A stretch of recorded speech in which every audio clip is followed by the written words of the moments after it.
Welcome back. We are ready to play. I am excited for this. We're getting right back into a setting that is a custom setting.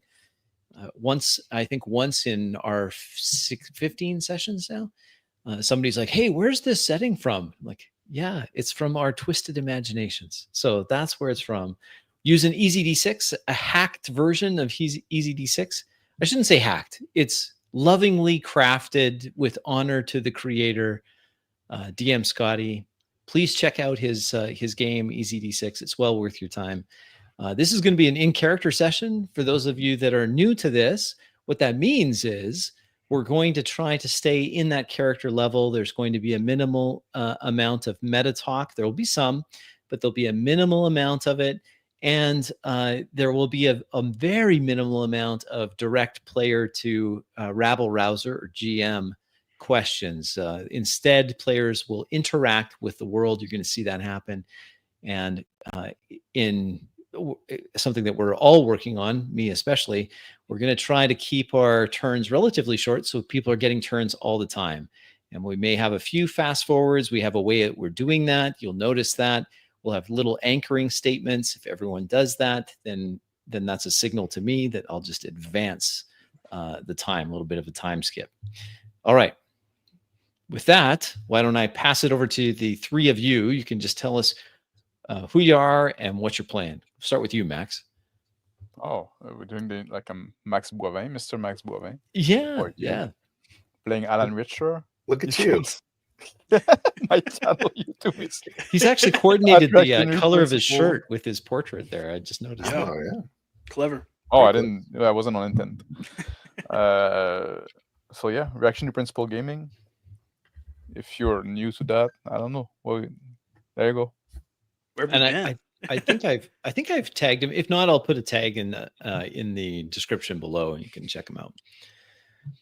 Alan is, by the way, our returning character. So yes, I'm the everyone OG. else is going to be new, but not Alan. That's right. Fan favorite returns. Okay, and below Max, Sarah, Uriah, why don't you introduce yourself? Tell us a little bit where we can find you and what character you're playing. Hey, folks, my name is Uriah Edwards. Long-time listener, first-time caller. But yeah, my channel is just my name, at Uriah Edwards. I do 4D role-playing, mainly no prep, challenge type stuff. I'm very happy to be here. My character I'm playing, his name is Red. He is a gun-slinging, pistol-toting, Rolex-wearing jet fly. I'm just kidding. But he's an android, and yeah, super excited to be here. Interested. Thank you. Glad to have you. And then, of course, my good friend Phil. Why don't you tell us a little bit about yourself? I'm Phil the Thrill, and I'm the Rumble Wing. I haven't really posted in a long time, so my bad. Busy guy. Anyways, this guy looks like Gene Hackman, not Gene Hackman, but that's my character. He's Frankie Pockets. He runs a junkyard, and he kind of knows Alan Richter from the old days. Should he be trusted? We'll have to find out. Let's see what happens. All right, just a very brief preamble. The Hood system has seen better days, much better days. With the slow but inexorable advance of technology, especially relating to fuel systems for starships and other power sources, what was once a very profitable system, the Hood system, has fallen on an economic catastrophe related to the upgrade of the thorium fuel to a newer version that does not require the catalyst that was mined once from this system. Now, instead of prosperity, the system is bare bones, being picked over by vultures come to get whatever is of value. Those who can have moved on, and those who can't are stuck in dead-end jobs working for the very vulture capital firms coming in to break apart what were once profitable and expansive mining operations and other operations connected to the economic engine, which is the planet of Tuck 5. Tuck 5 is an unusual planet. Tidally locked to its star, it has one side that is very hot, while the other gets very cold. Down on the longitudinal axis of the planet is a habitable zone. Every so often, that situation changes. This is where we find ourselves. On the planet of Tuck 5, homeworld of Mr. Alan Richer, who has just come from the funeral of his friend and, well, let's call it brother, a certain type of brother, From the who womb. was buried here after he met his demise. There's things afoot, and we're going to pick it up there. In front of a junkyard, an expansive junkyard, several football stadiums sized, with a fence around, cranky robotic guard animals that prevent those that would just liberate valuable salvage, a neon sign that flickers advertising Frankie's Junkyard.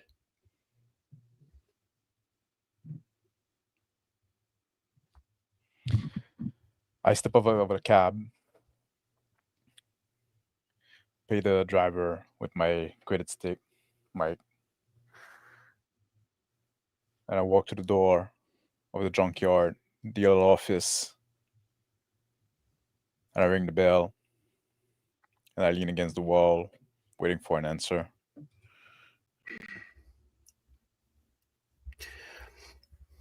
Inside the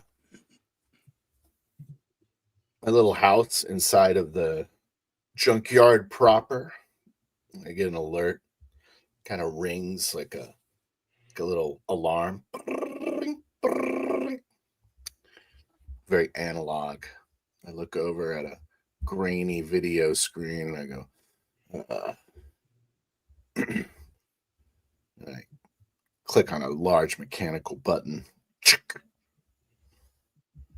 and the gate light at the office goes green.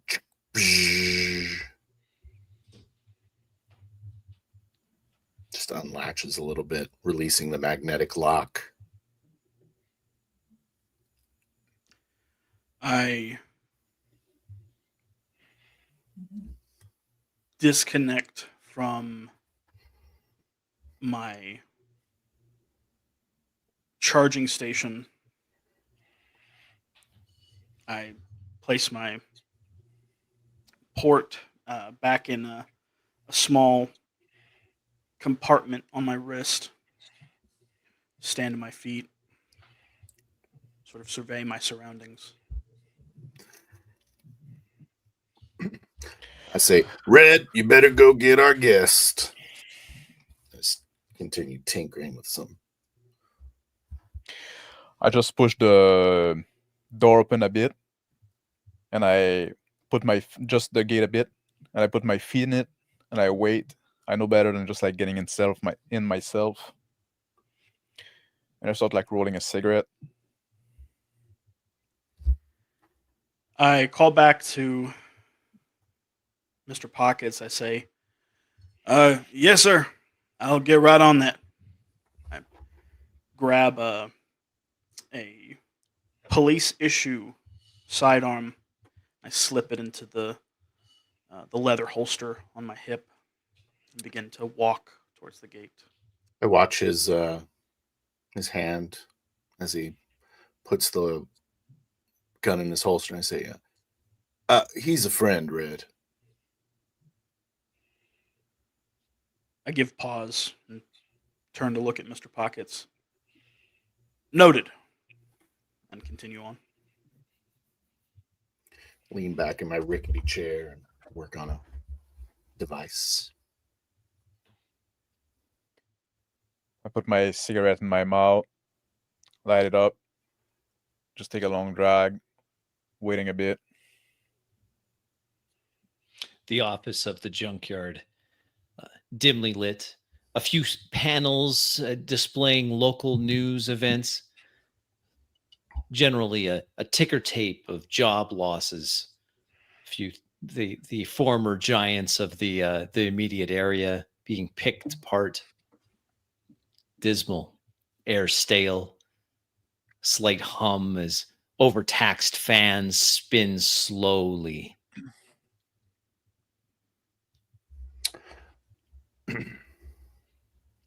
Sit up abruptly, and my foot was on the desk, and it kicks over a half-eaten cup of noodles. I go, shit!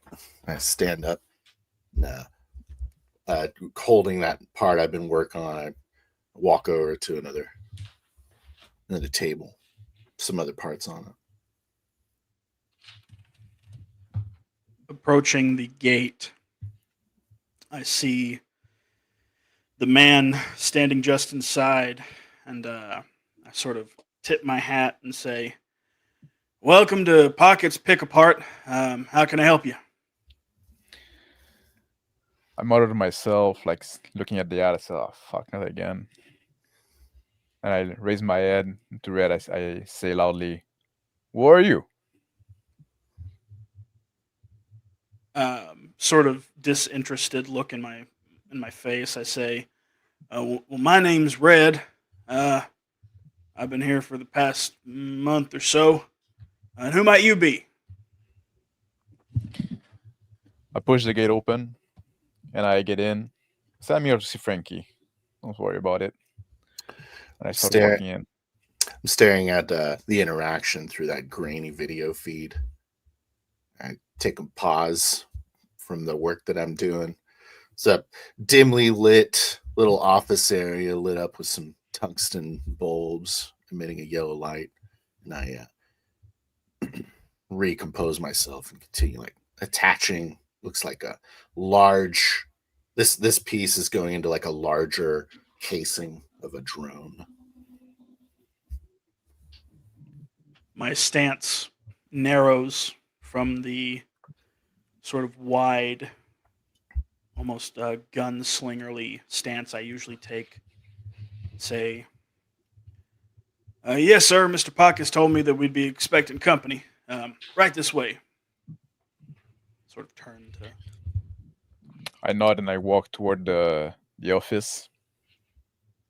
On the street behind, a large 6-wheeled vehicle comes trundling by. It rumbles the ground under its heavy weight. In its large bucket, pieces of machinery dismantled and piled in for scrap value. It's loud as it rumbles past. I walk over to the gate and I shout to the passing truck, "Yeah, just bring it on around back. You know where to go." Driver nods. Drives around. Made my way to the. I got my. I pull a jacket off, sniff my armpit, pull the jacket on, and start fastening it. Put my hat on. Try to brush the crumbs off. I reach the door of the office, and I open it slightly, just ajar, and I stick my head in a bit. I look around. I go, "Oh, hey, that you, Alan?" Wave at him, slowly turn around to face the door. I open the door, and I step in. Say, how you been, timer? Stand there looking at him. Genuine smile. And I go, "Alan Richter. It's good to see you, man." I walk up to him, arms outstretched, looking for a fatherly embrace. I give him a big man hug. Pat him on the back. Making sure that my head Missed is on the you. side so I don't have my cigarette in his face. I missed you. It's good to It's see been a you. while. I expected to see you at the funeral. Uh,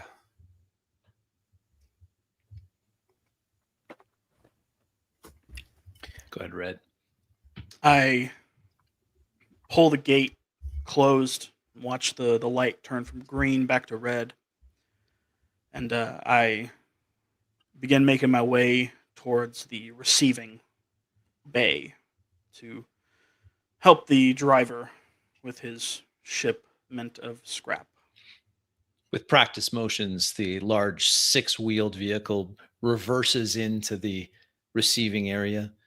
As it has done many times before, the driver puts in motion the large bucket, sliding the equipment off with a loud metal on metal sound as it scrapes out.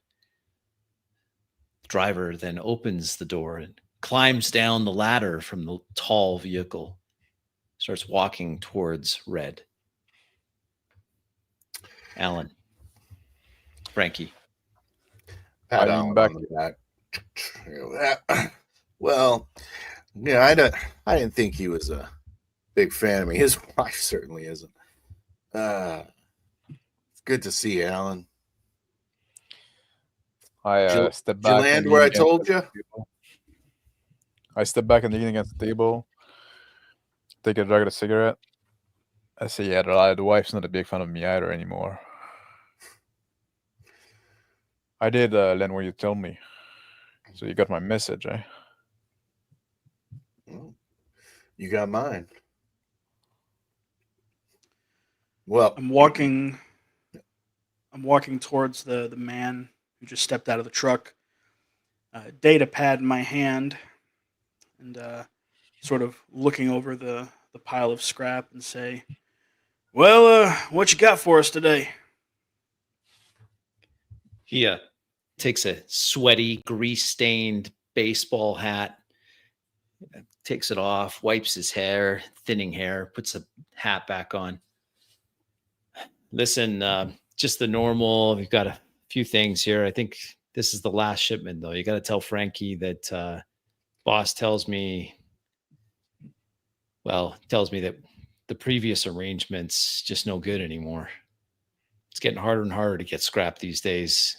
It's all going to the big conglomerates, he says. So here, and he taps his little data pad on Red's data pad. A chime as a transaction takes place. Tips his hat. Hey, tell Frankie that sorry we couldn't keep this going, but kicks at a can near the truck and starts climbing up the ladder. I tip my hat in response and say, "Well, that's just the way it has to be. I'll make sure that Mr. Pockets hears the news." Thanks, Toaster. Gets back in, closes the door. I turn around, I look at the table behind me, grab a cup, I look inside it. If it's clean, not really, put it back. Hey, you want something to drink? Start opening these like cheap cabinets that look like they came off the side of the road. I think I got something in here somewhere. Yeah, Pull out a bit parched. pull out some instant lemonade. If you want some, yeah, the water's pretty good here. I got a good filter going. It's over there. I point at some large contraption in the corner. So you got some new help, I saw, right? Business good? Oh, Red? Yeah, he just came stumbling in here one day. What's his story? I don't know. But he knows how to shoot. Yeah, it's just kind of interesting. You know how I like to tinker with things, rub my hands together. I had some grease on my hands. I wipe it off on my jacket. Yeah. How's our girl? Got wide Well, hot. Not in the sense that we like the girls. Speak for yourself there, Alan. What do you mean hot? Talking about the horizon, right? Yeah. Talking about the Well, horizon. we got into some trouble, and some people looking for this ship. Well, that's what the horizon's good for, getting into trouble. Yeah. Getting out of it too, so far. But maybe we've messed with some people that are more tenacious than we should have. Red. My my pistol in my hand, I sort of spin it on my finger, toying with the weapon as I step a foot onto a large forklift, get ready to haul off some of the scrap. I grab a radio transmitter and say, Mr. Pockets, we got that shipment in of scrap. Yeah, I just shut off the intercom as we're reminiscing with them. God, don't worry. I continue to speak, and the guy had some pretty serious news. I think we should talk about it. I'll get on it. Okay. Over and out. Set it back. Say, so someone's pretty serious is looking for you, huh? Yeah, I guess I should say now. Brick wasn't there anymore. Might have like kicked the nest of I know the those big feeling. corporation. It's like bring a couple of cloudy cups down and open up a chest freezer, start getting some ice out. Yeah. I know you had like some falling out with him, right? But he died a hero. That's what I told his wife. Dead's dead, Alan. Don't forget it. Put the ice in my clubs. I put a scoop of lemonade in each one.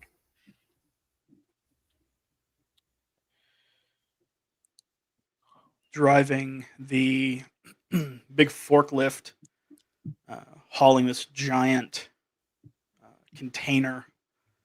I set it down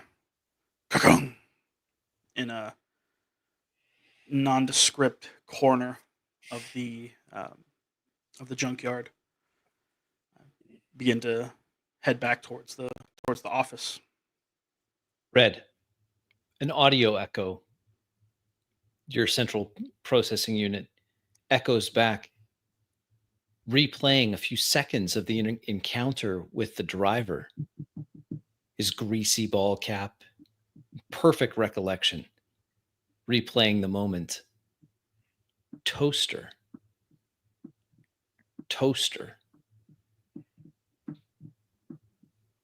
As the memory seizes on this, a query. What? My brain, my vision kind of goes fuzzy for a minute, and I kind of shake my vision clear and say, "That I don't know what that was. I got to get inside. Get out of this heat."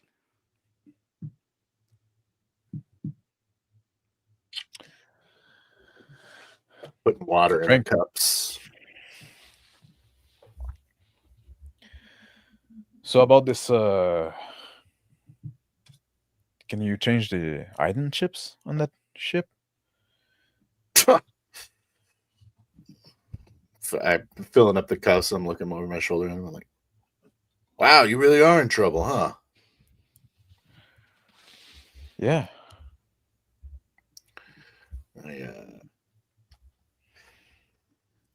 It's like, those fucker that owned all those gate taking over everywhere. Well, the other one that I fucked with. We some big company taking over everywhere. That's kind of the story of this place. And the glass Everywhere. Say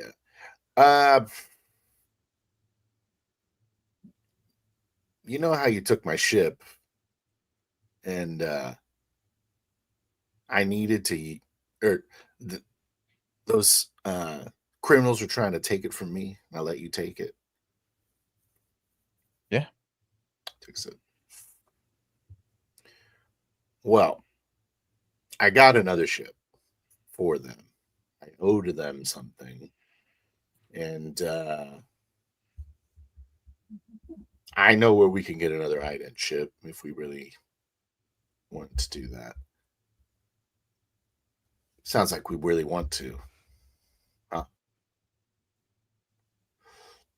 If I want to go out of the air, if I want to be able to free to travel again, Mm-hmm. I'll need a new crew too. I was hoping you'd say something like that. You know, No I'm people? kind of was thinking about getting out of the junkyard business, or at least taking a less direct role. Leaving this down place. Sit down in a chair and lean back. Look at him. It's Yeah. paradise.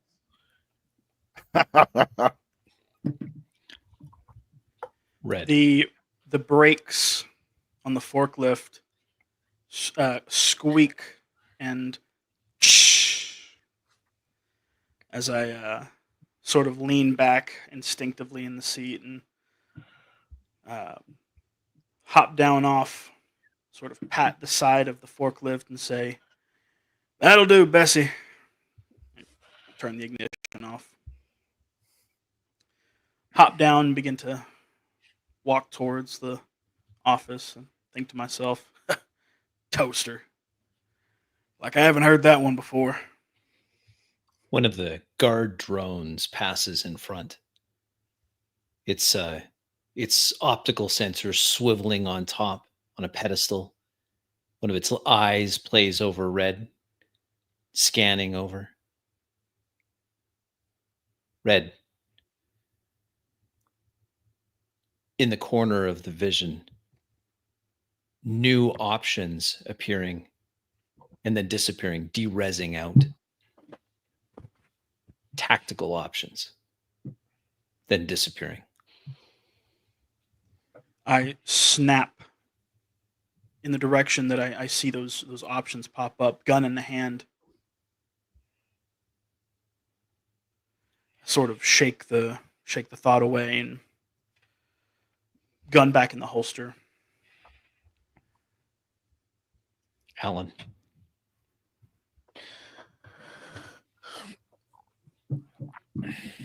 So, this chip. Yeah. Wait, the one I'm talking about, or the Horizon? The one you're talking about. Right. Belongs to some scumbag. I don't want to get too deep into it, but got him the ship. What? Why do you want to leave this place? What's happening? You're in trouble again? It's just turning into shit. I don't like this place, you know. Just stand up. Just feeling a little penned in, you know. Junk keeps piling up. Feels like it's like I'm in a prison or something. Look out the window. The mounds of scrap. Could have come with us a few years ago.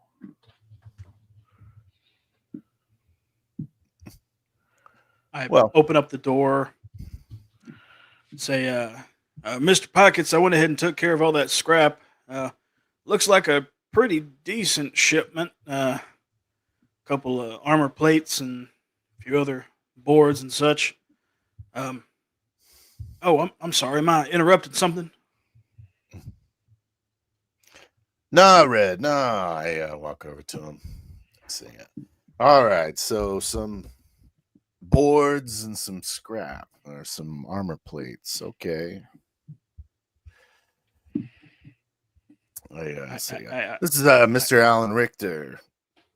He's an old friend of mine from the old days. Hat comes off, sort of nod my head to you. Say, yes, sir, I believe we were briefly acquainted. How do you do, Mr. Richer? He's all formal, isn't he? Okay. Yeah, doing fine. Well, where you go by? Well, people call me Red. That's my name. But to some, I'm the one-shot kid. I take a sip of the lemonade that Frankie gave me, and then I grimace a bit. I say, Red, have some lemonade. It's gonna cool you down. One-shot kid. I and drink.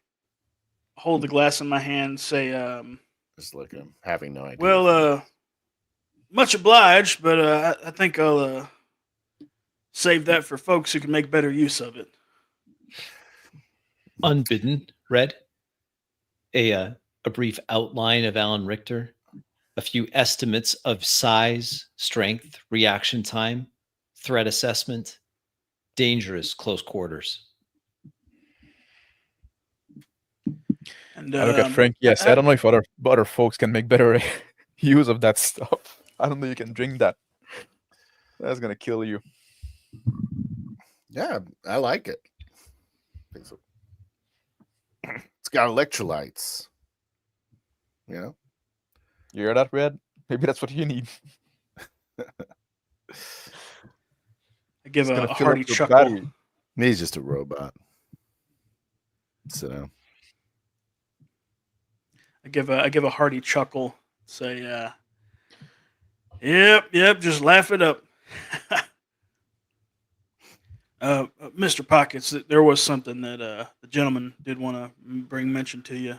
If now's a bad time, I can always come back later. whatever you got to say to me, you can say in front of Alan. I give Alan a nod. I give a deep breath and say, well, Mr. Pockets, there's no easy way to put this, but it looks like the well is dried up. Seems that the boss says that the previous arrangement is no good anymore. You don't Too many fingers in the pie, so to speak.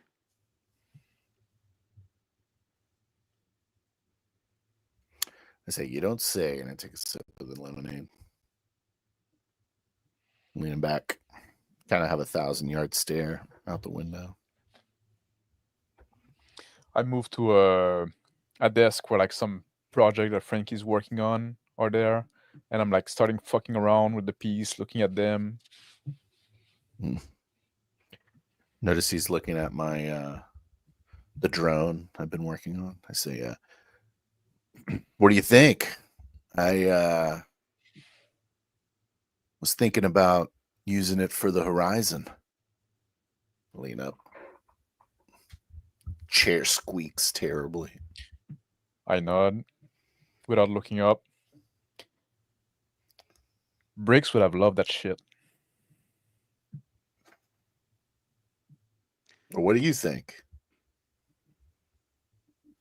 You know better than me for those kind of things. You never did have an eye for this sort of technology stuff, huh? Nope. I look at the drone, sort of eyeing it up and down, and little flashes of schematics and outlines delineating the different parts begin to pop up into my vision. I walk over to it and I rest a hand on top. Yeah, she'll do. I Thank look you, Red. sideways to Red. And then I look to Frankie and I say like, man, I just like went to this place a little while ago called Eberlin. This guy would have fucking fit right in. I just like sent back a chick I had with me that was from there. I wish she was still here. She could have met that guy. You didn't bring her. You didn't bring your girl home to meet me. Smart guy.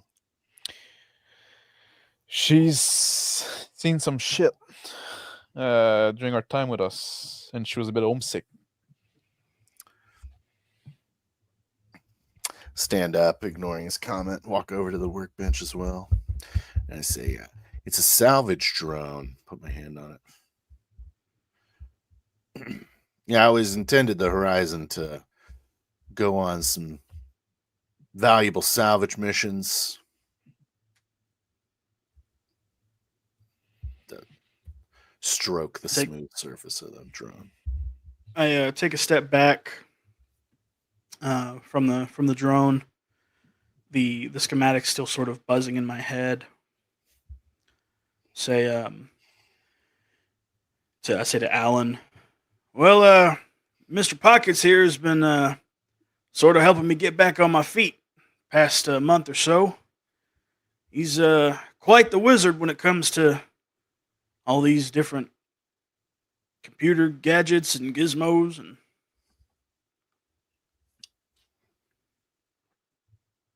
Yeah. Thank you, Brad. I grew up around here. I grew up in that shop. In part. I give a surprised look. Oh, well, of course you did. I mean, Mr. Pocket said you were a friend. I didn't know you were that kind of friend. Red, in the upper right corner of your vision, a new icon appears. Unit 4713-8. Respond. And then there's a question mark.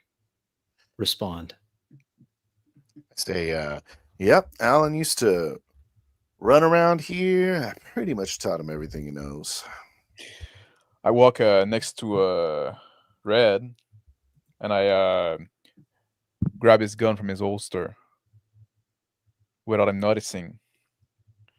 And I turn around, I hand him back his gun, I say, show me how to do those kind of stuff.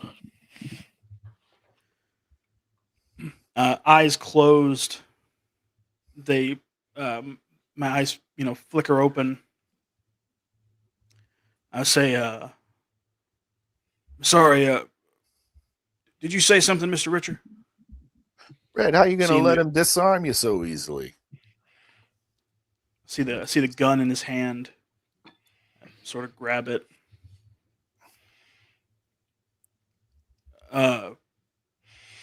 What did you have in mind?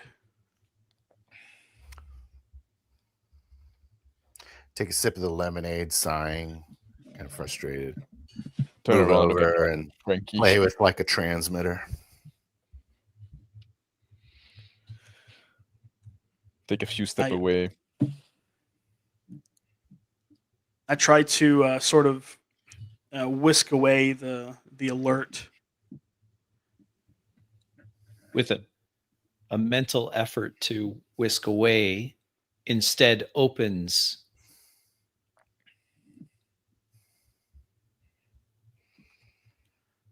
icons start flowing quickly through the vision. I stand up quickly, blank look on my face. This is Unit 4178. Oh, what in the... Whoa! What just happened? Sorry. I look back over my shoulder at Red. I look at Frankie. I say, what was that, Red? I walk up to him and look at him in the eyes. I'm examining him. Images reversed, tiny. A new icon appears, Red. Locating.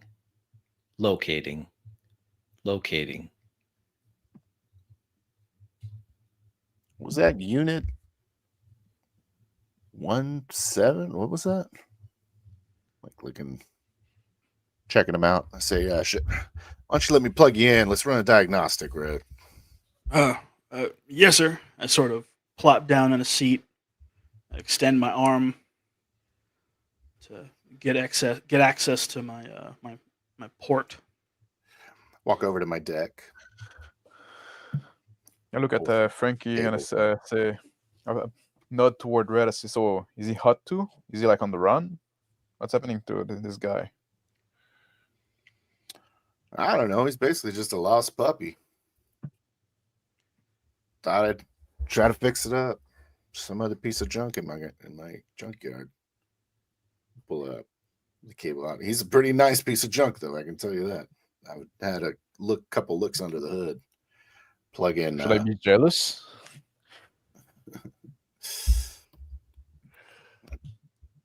I plug into his jack. Have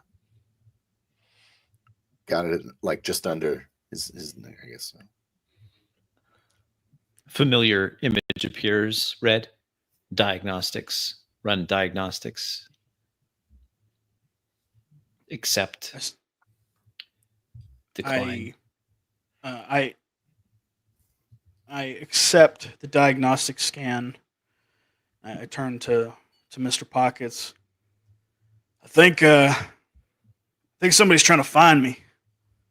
There's something about locating popping up in my vision there. Did I say something, Mr. Pockets?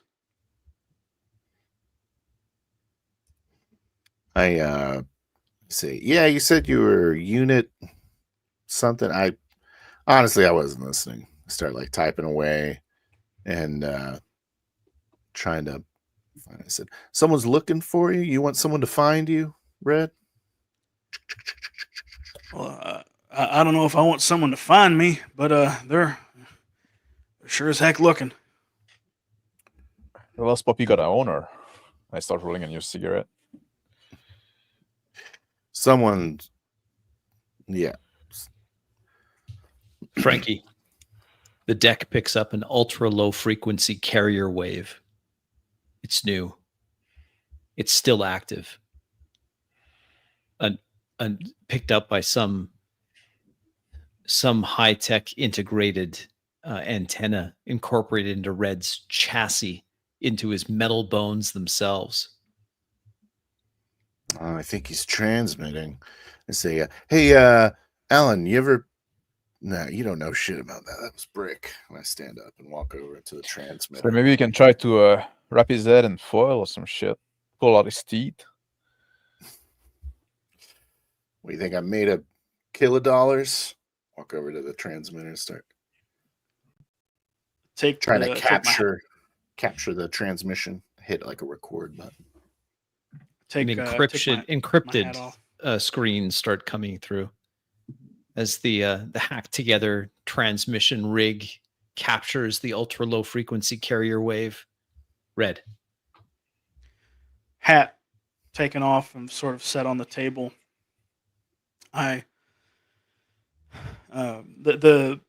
various diagnostics and warnings and labels coming up into my vision.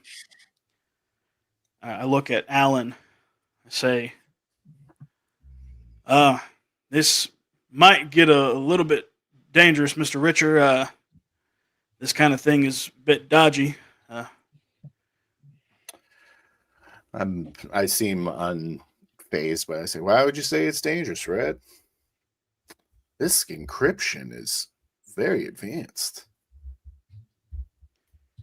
Well, after hardly meeting the man for more than 5 seconds, I can tell you that Mr. Richer is, let's say 6'2", probably 185 pounds, looks to be skilled in close quarters combat, and, well, if I'm being honest, Mr. Pockets could probably take you in a fair fight. All right. I nod. I say, hey, I used to do a little boxing when I was younger. What the hell are you talking about, Red? I start punching around. on my keyboard again, trying to figure out the signal. Roll with Boone.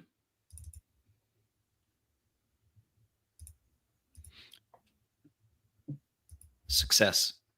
Signal correlates with a recent packet delivery coming in from a ship that has just arrived from one of the inner systems, not core, one of the inner systems.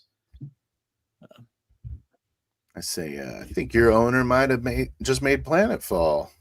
Red? I start Systems on tracing- loop. It's a loop. tracing the I start trying to track the packet of the new ship to get some identification from it. I'm rolling a cigarette. I look at Red. I say, excited? Maybe you're gonna find back your daddy. I Coming sure in hope from there's a finder's fee for this stuff. success on the identification. Ship coming in, standard hauler, one that has been making runs into the inner system from salvaged things, mostly the exotic alloys that made the blast furnaces that refined the catalyst from that fuel. It's not heading in this direction at all. And now the rig chimes in that carrier wave has ceased broadcasting. Coincides with the last of the burst from the packet as it's delivered to the system. Looks like the carrier wave's gone. Coincided with the packet. Red. Maybe someone who's looking for you is piggybacking off of the packet on this cargo vessel. Looks pretty standard. Just looking at my monitor.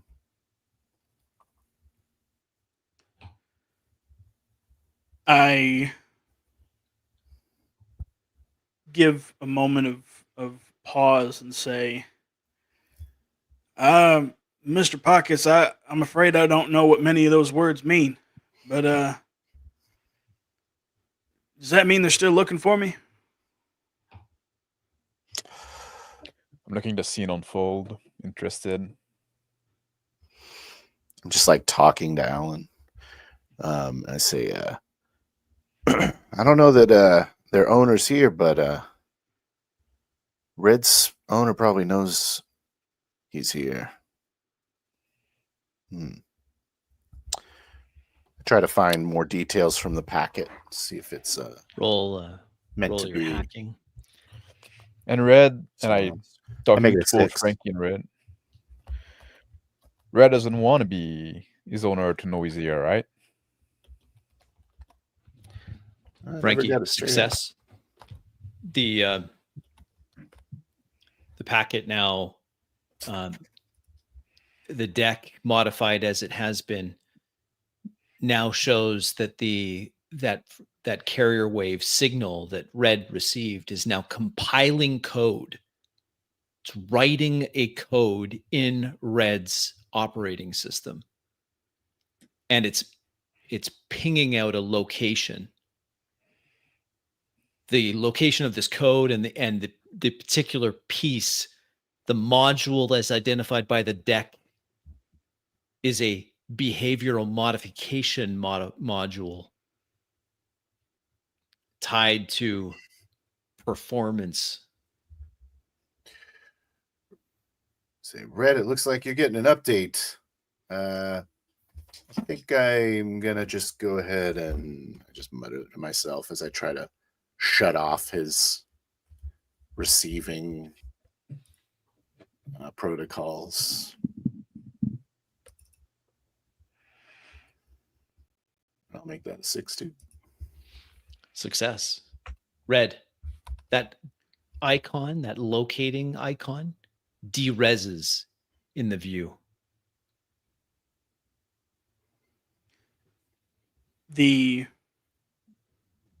When the icon dereses, my vision sort of fades out and then fades back in. Shake my head. Mr. Pockets, My hand slides to like a pistol that's under my desk, strapped to the bottom of my desk. How you feeling, Red? I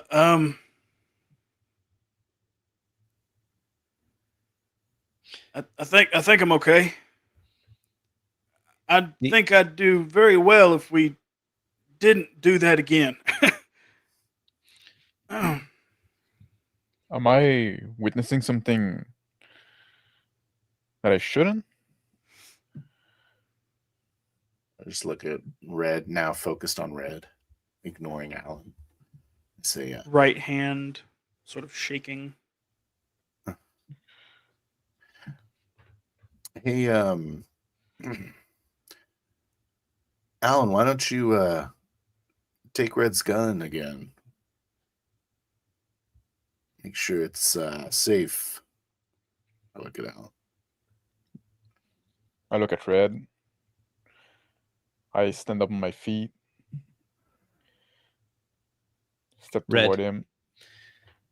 A flashback, a memory, a ghost in the coding, an image of another person, not Alan, asking for a sidearm for an inspection, wearing a uniform in a gleaming, clean, smooth-walled vessel.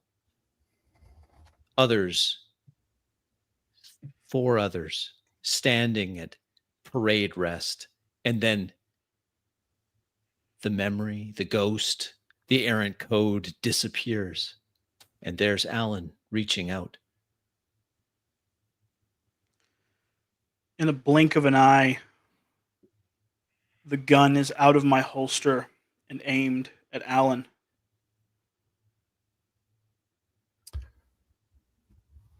I flip it forward, flip it back, place it into his hand. I'm too shocked to even pull the gun out. I'm just like, Take the gun. I like hold like that for a second. And I step away. Put his gun in my waistband of my slack. Red, Going back to someone. the table. I say, start typing as I'm investigating what little part of the packet I copied. I say, Red, I think someone was trying to locate you, like you said, and maybe update you. They probably know you're here. Look at Alan. No, this hasn't happened before. Hey. I sort of kind of brush some dust off of my clothes and turn to Alan and say, "Well, still want that demonstration, Mr. Richer?"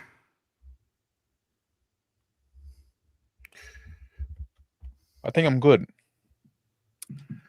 Red, I think it'd be best if you powered down until we figure this out. Do you want to go into recharge mode for a little bit? Very well. I'll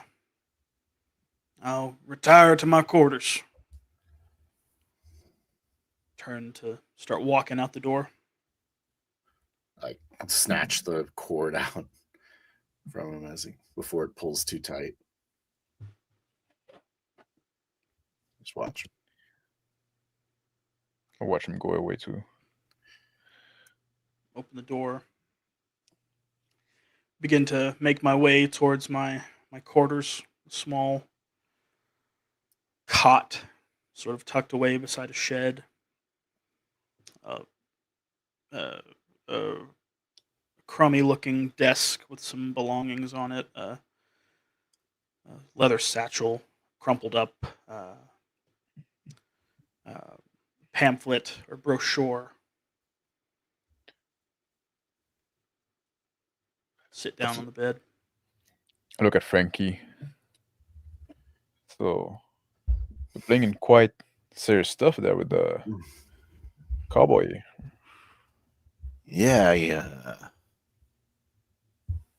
just scrolling through the data. Stand up and walk over to the transmitter to take a look at the encrypted data, see if I can see anything. I say, his cybernetic brain is I've never seen anything like it. I guess that's what they say about curiosity and the cat. Scrolling. Those kind of I guess machine not allowed in the core system. Yeah, well, no offense, Alan, but not allowed is kind of my specialty. Lots of stuff gets lost in here. That's not really lost. I grabbed the crumpled up pamphlet, sort of flatten it out, flip it over to the backside. There's a small blurb about the founder of the Western attraction. See the man's picture there and a symbol of a company, corporation. A new flashback appears, unbidden, behind Red's eyes. A number of tourists, families, and others wearing their gaudy tourist wear, watching the Western show as put on.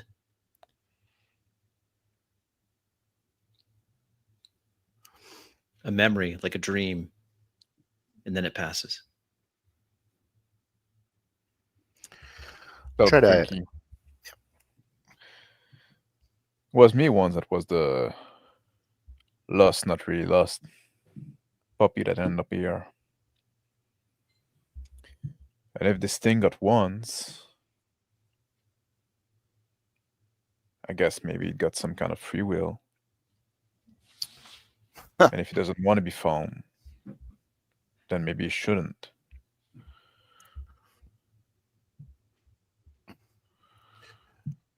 Yeah, I bet you think your toaster likes you too.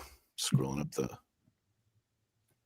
the crypto. I'm trying to identify the type of encryption to see if it's military or corporate espionage. Is there a difference anymore? Success, military, core, recent, new.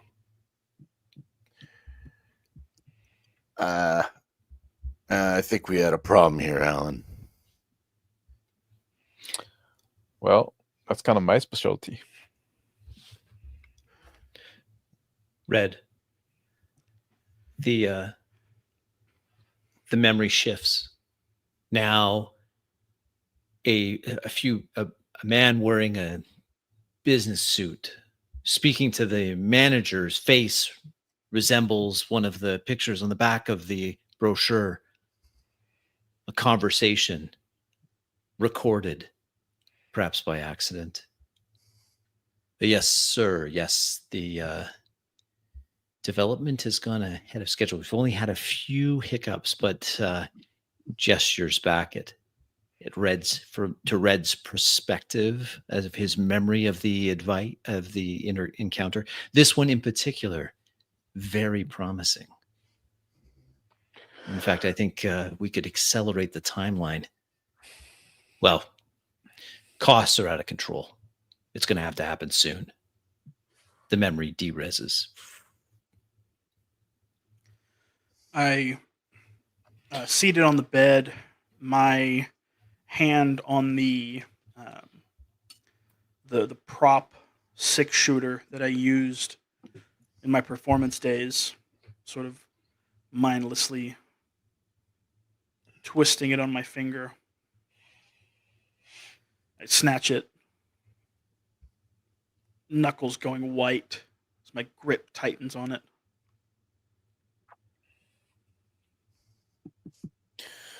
So what do you think, Frankie? We got to How's get it I shut off. I'm starting to shut off like the big panel. I say, we got to get the hell out of here. if it is what I think it is, they could be on their way here right now with on. We just need to leave. Did you bring a car, or you got a? That's all right. Got a cab. I got something. So you think it's that urgent? I don't care if it's that urgent. It might be that urgent. Will you just listen to me for once in your life, Alan? I listened to you many times. All right. I look at the door to Red's room, thinking to myself, Bring him over.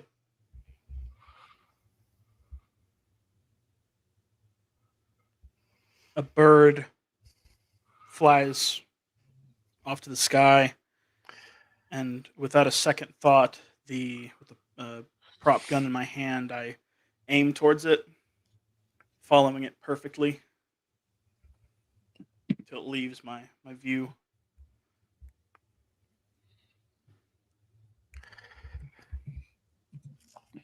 kind of like rubbing my lips or rubbing my chin. I lick my lips a little bit. And I say, "Yeah, he's coming with us." Walk over to the door. Open I stand up. I follow behind Frankie. I say, "Red, we're gonna head out for a little bit. Why don't you come with us?" I stand up. Oh, alrighty then. I reckon some fresh air would be good for clearing my mind. I look at the prop gun in Red's end, and I point toward it, and look at Frankie. So you got another one? That's some toy he's got. I don't know. Let's go to. Let's take the truck, Red. Roger that. Walk into. I'll go grab her right now.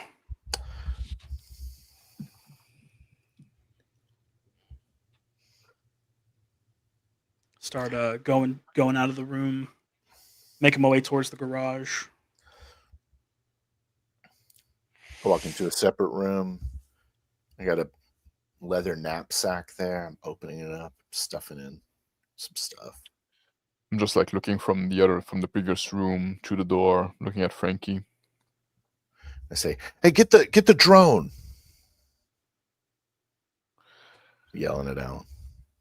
I go back to the table. I said, like, this thing here? Is it the drone?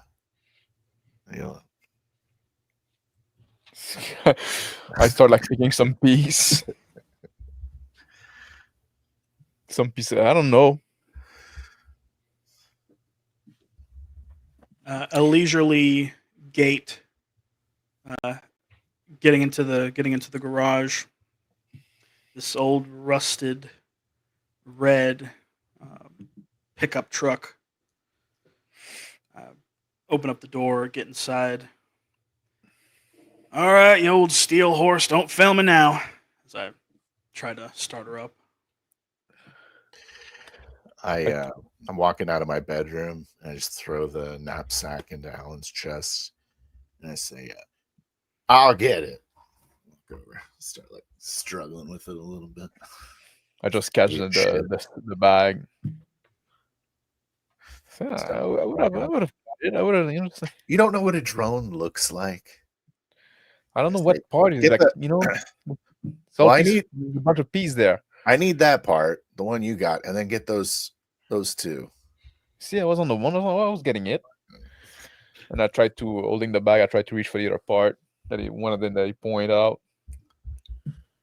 The high pitched whine, the actuators, and the ultra capacitors of the pickup truck fire up with a lurch, not so gentle. Grav plates lifted off the ground. It rattles a little bit, but now mobile.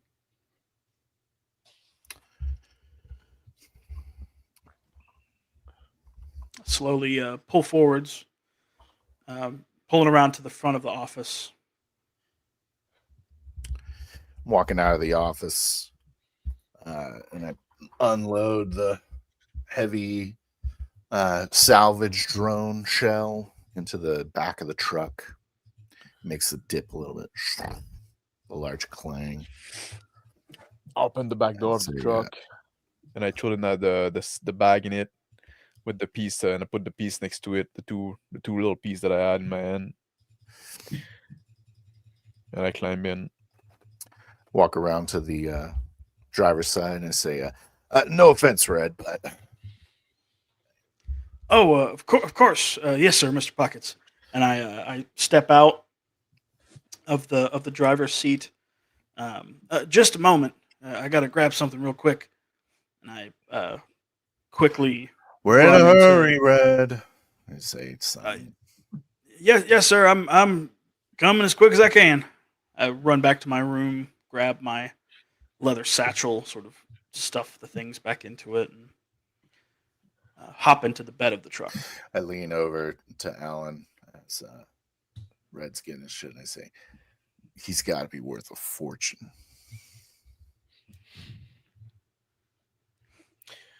So it's just like just something you're salvaging to sell. Always got to keep a little leverage. And feel the clunk of the red in the back. Start driving off. I look at the little cross tattoo that I have on my hand. Rub it in my other hand.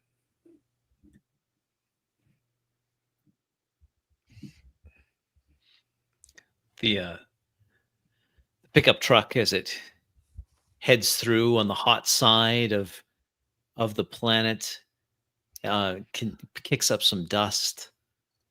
As a grav vehicle, it can pick up decent speed. Above a certain speed, the cabin seals itself.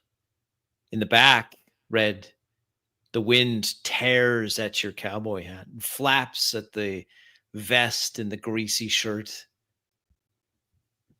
trying to pry your leather satchel from your hands as it continues to move quickly, heading off in a very particular direction. Soon the temperature moderates. Some greenery is seen, even some standing water, as the old grav truck passes through the more temperate zone of the planet. Traffic picks up, even a few pedestrians, a few shops even. Now, instead of just large six-wheeled or tracked heavy vehicles, some other flyers appear, passenger vehicles, the remnants of a once prosperous planet, now sad in their contrast to the dilapidated heavy industries that are now left behind. The traffic moves quickly, passing through the temperate zone, and now the temperature descends. A permanent twilight extends out in front of the truck. I lean forward between the two seats, with now the passenger seat in the front being empty. I say, Red, where are you taking us? No, Frankie, where are you taking us? I say, "I'm coasting along. I got my elbow outside of the window, catching the breeze blowing in." I say, "You said you wanted your ident chip, didn't you? We're gonna need that to get out of the system." So we're going straight to there? Well, it's not like it's sitting on the ground. Figured we gotta check the spot out. You know, I lean back not in be the, reckless. I lean back in my seat. So, I'll follow your lead. About time you wisened up. I sort of pull open the back window on the truck, sort of dip my head, not poking through, but leaning towards. Mr. Pockets, just how big is this? Just how big is this chip we're aiming to get? We're not going to get a ship, Red. Chip, and I now I stick my head inside. Chip, sir. Oh, This identification chip. look over at Alan.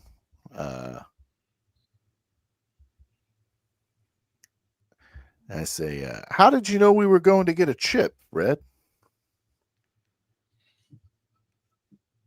Well, I do have excellent hearing, sir. Not at all. I look at Frankie, raising my eyebrow. I say, I think it's should fit in your hand, in my hand. It's ident chip, Red. Alrighty then. It's not something that we'll need the truck to haul off, is it? No, why do you ask? Just curious is all. I don't really know how these things work. One of us might keister it, Red. Would you be up for the test? I'm afraid I don't understand you're talking there, Pilgrim. He's not anatomically correct like that, I don't think. You know You don't what? I think it never is? checked. I say, I laugh. well, if you're talking about hiding it, and I sort of start unbuttoning my white shirt, kind of leaning awkwardly as the wind starts to kind of blow into it. I have this compartment here, and I click a button, and it small, about the size of a book, opens up. Will it fit in that? I look back. Should. Just my Red. The blue-white lights of the pickup truck play over a sign. A few of the lights that would normally illuminate a proud sign announcing the Jody Fern mine of the Porter Mining Conglomerate. The once proud sign is spoiled by a new sign that's been plastered over the old, saying, now under the management of Cabral TSO Acquisitions, trespassers will be prosecuted. Mine closed. The road continues on. So everything changed since you barely recognize anything. Few years. Well, yeah, I guess so. It's these TSO guys. Just one of the vultures picking at the bones. Don't worry, you're about to rob one of them. I wink at him. Up ahead, a new light in the distance. A small building, a security shack guarding the entrance of where previously thousands, tens of thousands would come to work on their shifts at the mine. Now, just a roadblock. The lone security guard. I cut the lights on the truck.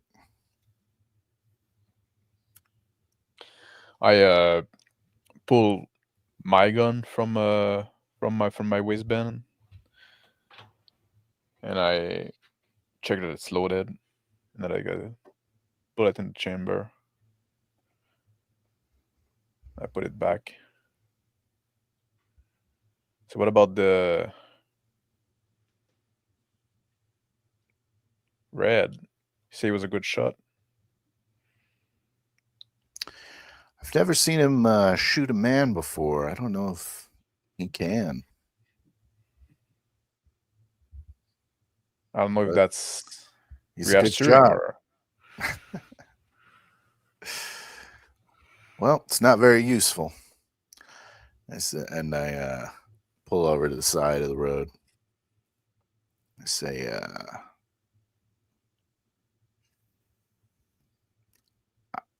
I think the ship is in this facility. If my information's correct.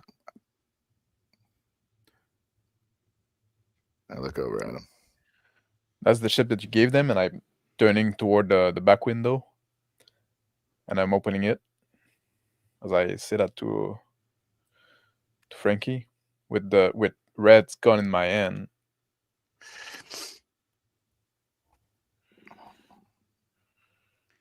The window open. I turn to Alan. I say, "Is that for me?" Reaching out. I pass it back to Red. Well, I put my hand up there to stop. I say, let's give it a little bit of time. I'm not saying we should go in there guns blazing. What are you, a psycho? Look at Alan. I shrug.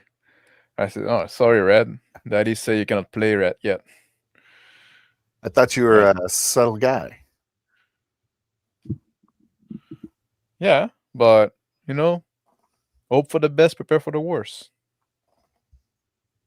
In the Okay. distance, new lights appear. A massive, multi-wheeled land train rolls up from the other side of the security shack. Its heavy lights illuminating far ahead. A security barrier lifts as the massive vehicle trundles away, shaking the ground around the now stopped pickup truck as it barrels towards the temperate zone away from the mine.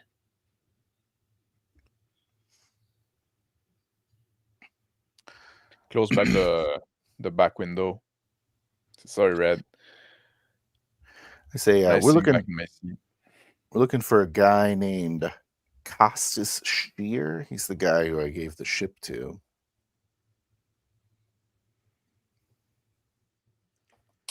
I Okay. sort of plop down in the back of the truck, sort of defeated, watching the train pass by. Anyways, he set up his operation in the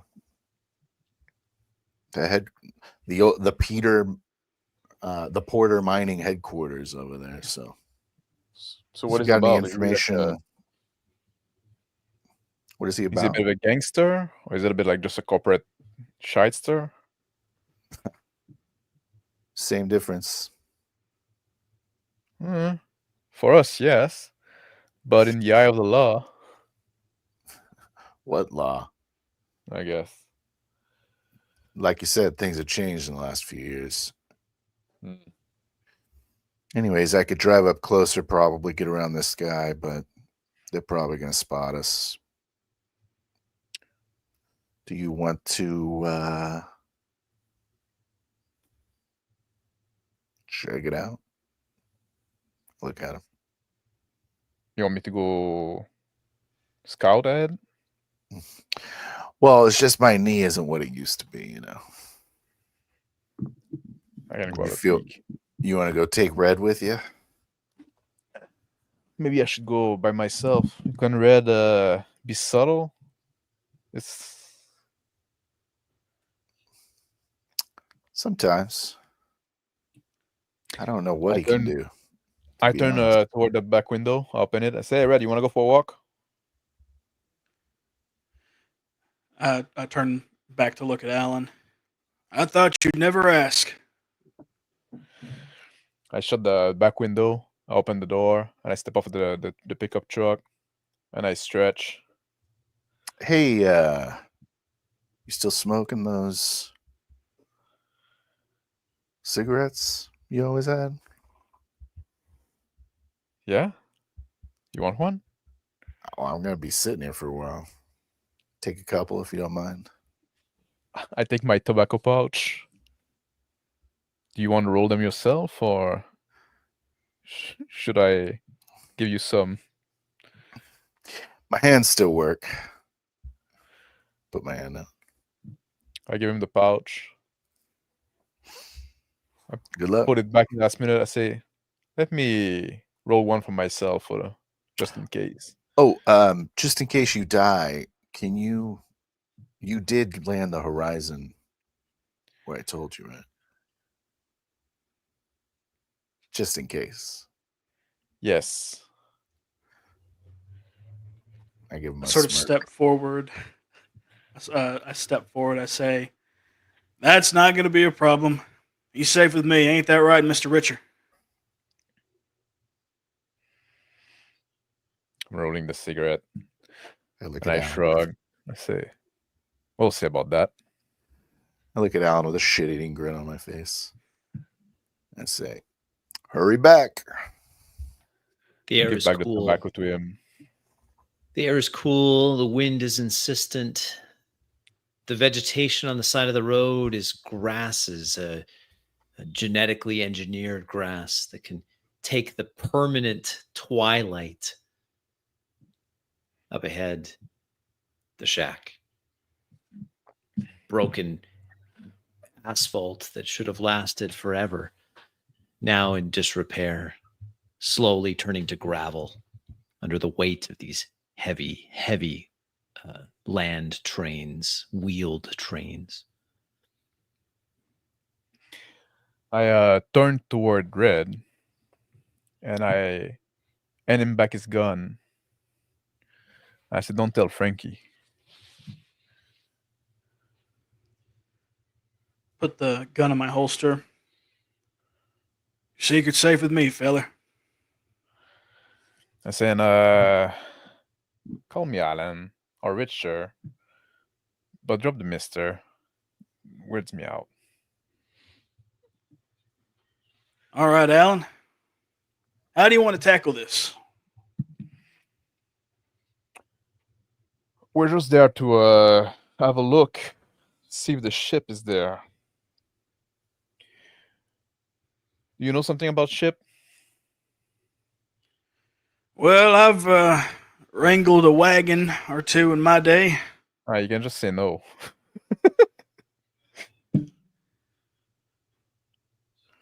All right. Let's try not to draw any attention to us. We're just gonna, walk around like you belong. We're gonna move away from people, but and like try to act like you're busy and you have something to do here. You have some business doing here, right? I look around the yard. Sitting in the truck.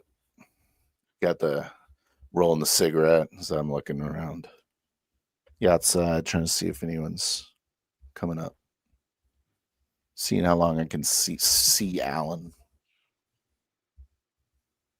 The road continues ahead and then is abruptly stops.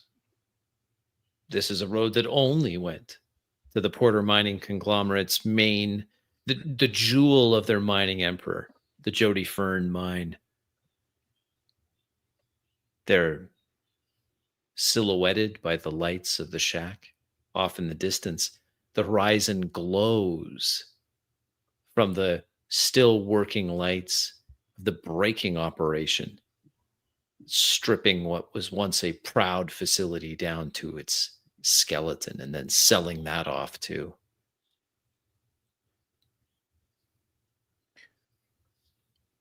I look around like for some tools or some material that is lying down. At this point, grasses cover the sides, the ditches of the road, a berm, and an electrified fence continues as far as the eye can see, broken only by this road that leads to the entrance to the Jody Fern mine facility. The small rusted pieces of metal and detritus that are cast off from loose loads that have trundled through this area are the only things that appear to be man-made. Those are lost in the grasses themselves. Grab a piece of metal that is laying on the ground, and I toss it against the fence. It sparks, and a red light appears on the fence post above where it struck. In the distance, a whine as a drone lifts off from the guard shack. Its blinking flight lights appear in the twilight. It streaks over to investigate. A spotlight appears.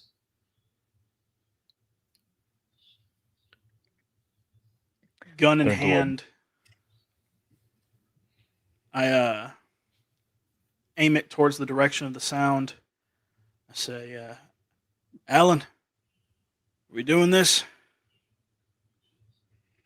Red, roll d6. Success. Eyesight, unbidden, brings up specifications, vectors, velocities, comparative models of this new surveillance drone, unarmored, percentile chances of penetration by the rounds in your high-tech revolver.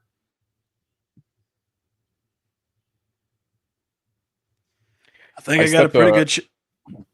I step like I'm moving away from the fence now, trying to get out of the spotlight. I say, I don't think it's the right time to go guns a blazing. Moving towards the grass in the ditch. Say, I think you're right. Might want to hide out for a quick second.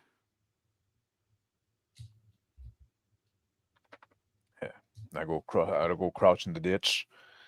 I got my hand on my gun in my waistband, looking at the drone. I catch a glimpse of the spotlight, and I just chuckle to myself. Oh, Alan. The drone streaks through the air, moving quickly. Its spotlight tracking the fence, checking for breaks in the fence. It stops where the flashing red light on the fence post is activated. It hovers there for a moment, turns 360 degrees. A red laser appears, flashing through the air, scanning in high resolution. The part of that scan touches further down the road. The drone then whips down the fence line to where in the pickup truck is parked. It hovers there, and a voice comes over an intercom or a loudspeaker, broadcasting above the whine of the drone's impellers. Oh, yeah. I put the car in reverse, or the truck. This is a CTSO acquisitions facility. Trespassing is not allowed. We are authorized to use all reasonable methods to prevent incursion into a dangerous facility. It says. Well, good luck, Alan. I hit the gas and start going in reverse. The taillights of the lights of the truck now receding behind, a drone hovering above it, broadcasting over speakers a message to the driver. I stand up, seeing the quickly leaving headlights. Go, Alan, I think Mr. Pockets is in a bit of trouble. Apparently that hound there got a whiff of his scent and is stuck on him now. I put my hand on the shoulder of a Red. I say, Frankie can take care of himself. Let him do his thing. We have like our own trouble to take care of. I put my head out the window as I'm going reverse. I said I'm leaving. Yell at the drone. So I make like a quick sort of 2-point turn, and The drone hovers above the truck as it arrests its reverse motion and then swings around. Tail lights now visible from Alan and Red's perspective as they shrink in the distance. The drone does not pursue, but instead returns to the shack, the guard house, streaking overhead. As chance would have it, it passes directly over Red and Alan on its return trip to the guard shack. I stay in the ditch, motionless, hoping not to be noticed. Roll.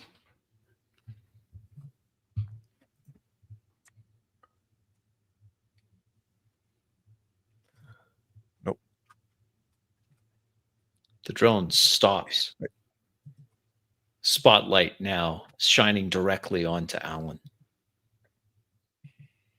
A recording comes out. This is a restricted area. This is an operation of the Cabral TSO acquisitions operation. Do you require medical assistance?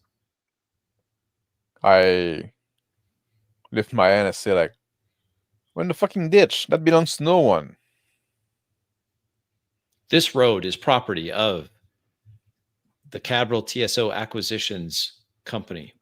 It was acquired through a bankruptcy auction. You are trespassing. Pistol in hand. The spotlight Trained. immediately turns from white to red as a pistol comes into view. I let off 2 shots at the drone, aiming at the impellers. Roll with Boone. Success. The round rips through the impeller. The drone rapidly loses altitude, smashes into the ground, kicking up tufts of this hardy, genetically engineered grass. I draw my gun, like, as soon as I hear, like, the gunshot going. And then I turn toward Red. I say, like, fuck it. Now they're gonna send more of that shit.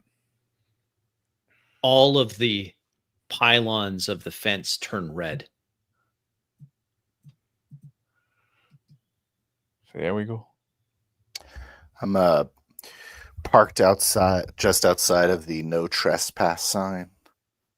I have a set of binoculars, like looking at it, standing on top of the bed of the truck.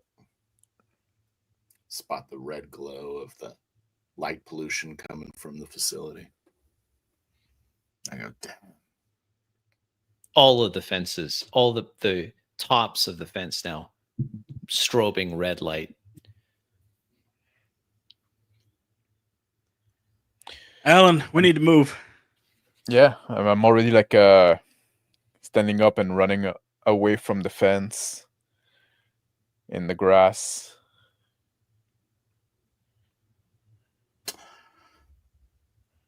I follow. A siren in the distance.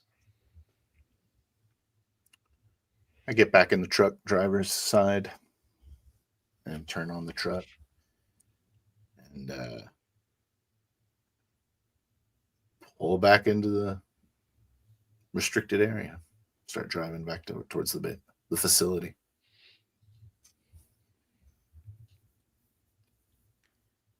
I say to Alan, I think we should try to get into that security office. See if there's an off switch or something. I'm running away from the fence still and swerving toward, like, where we came from, like a bit like going in a curve. I say, Right, there's gonna be a bunch of guard and drone there. We won't be able to shoot them all. There's got to be a way through. Still running. I'm not replying to that. Frankie, a buzz in your pocket. Oh. I pull out this device. Message. The message is a picture, high resolution, of Frankie leaning out the truck's window, looking up at the drone. Shit. The next message comes through. If you were coming for a visit, you should have called ahead. What is it? From Costas. I just toss it on the dash. Put the gas on the truck, start increasing my speed towards the facility. The grav truck accelerates over the broken pavement road. There, Alan running towards the truck, illuminated from the truck headlights play out a little bit ahead. There's an alarm that comes up on the windscreen, potential collision, pedestrian. I stop the truck as quickly as I can. I run to the truck and I climb in the back seat. And I say, "Where's Red? Where's Red?" Kicking up dust behind him, I hop over the side of the truck, clomping down into the bed. I yell into the back of the window. I think I may have kicked the hornet's nest there, Mr. Pockets. My apologies. I floor it again and start heading, instead of away from the facility, start heading laterally, as if I'm going around the facility. I lean over like the front seat and I say like, security is tight for a breakdown operation. The road is much bumpier as we're like hitting these like large mounds, and the old grav truck clay. struggles to maintain its minimum clearance. Every so often, alarms, collision alarms, some alarming bumps, and then tufts of grass that are tossed up by the undercarriage of the grav truck. I don't know. I guess these vultures are used to vengeance. I don't know. Or they, and I'm Be this bumping, tight. are they doing something like they shouldn't? Like there's something else, like drone and all? Get the fence, but I got no idea, but they got my face. They know that I'm here. I look at Alan with a worried expression. couldn't you have just called and tried to have a meeting with the guy? Oh, great idea, Alan. Seated in the bed of the truck, drones ahead in the distance. My gun is still trained on them.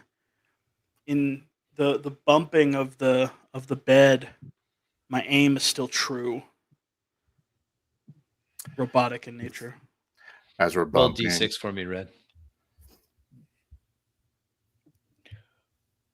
Success. The new drones are different. Definitely weaponized. Anti-personnel size, not anti-vehicular. There's 2 of them in air. as I'm bumping, I say, "I just thought we'd have a good time, like old times." Steve, I'm these guys. These guys are assholes. They leaning over they like they weren't really polite when they asked me for another horizon. Can you hack those drone or some shit? Can you?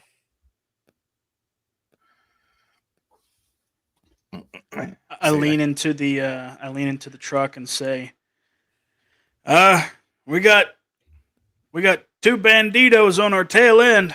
Looks like they're armed with sidearms of their own.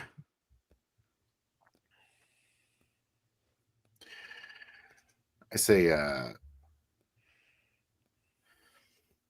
maybe we should find a hideout instead. I was thinking we could maybe bust in, but this truck isn't really getting away from them very good.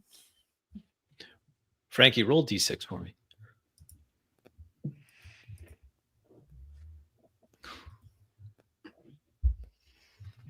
Up ahead, a road cuts through the lateral progress. Another gate.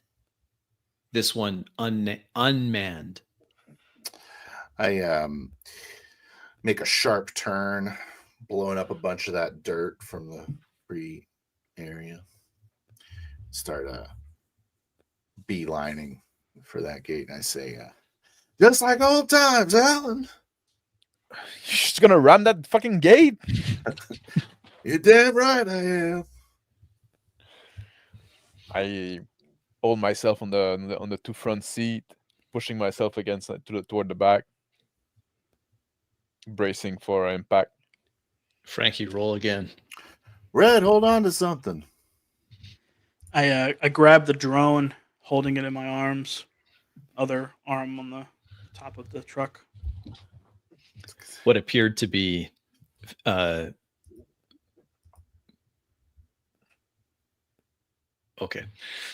What appeared to be a wooden barrier is reinforced. The old pickup truck slams into it at speed. Everyone make miraculous saves.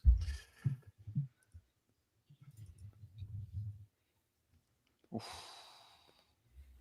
I'm gonna make that a 5. I'm gonna hero die. It's fail. Frankie, failure. The truck stopped. You didn't.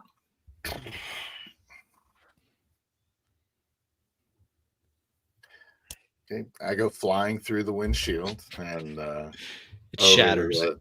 over the hood of the truck and go rolling on the other side of the wooden gate Barrier now on the other side, gusseted and braced by some steel. The grass covered unused road cushions some of the blow, but not all. Take one strike. Red, success. You stay. Your android strength creasing the metal of the top of the pickup truck, but keeping it in. Alan, I quickly sorry, step ahead. out of the truck, and I run to Frankie. I said, "Frankie, you okay?" I'm lying on my back, looking up at the sky, my eyes wide. Just start kind of laughing. Oh yeah! Coming up on the other side. Better than ever. On the other side of Mr. Pockets, I set down the drone. Dadgummit, Mr. Pockets, what have you done this time? Sort of assessing his. My vision is filled with medical schematics and assessment of his of any damage to his person. See a couple broken ribs, mild concussion. I say, hey, don't scare me with that shit. I don't know what kind of gonna give me cancer or something. And I sit down on the grass and I pull the cigarette that I rolled earlier before giving my tobacco to Frankie, and I light it up. Take a big drag. Sit up slowly and I say, well, we'd better find that sapphire. Stand up slowly. The unused road stretches off in the twilight. In the distance, some white lights, some light pollution just over the horizon.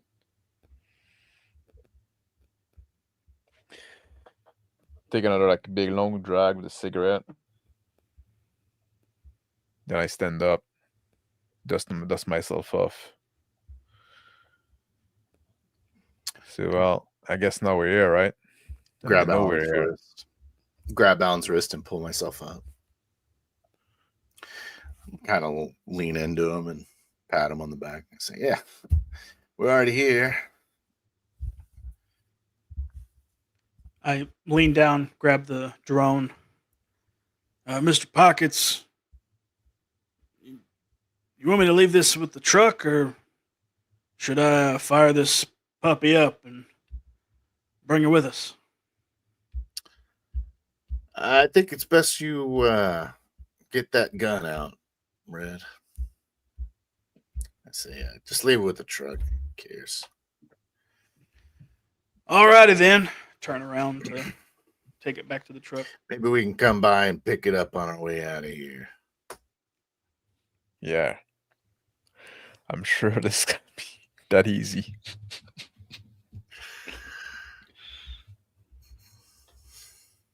Sorry, Alan. I didn't mean to get you into this mess. It's okay. What can we do? A whine in the distance as two drones approach. The dust cloud kicked up by the now destroyed old grav truck.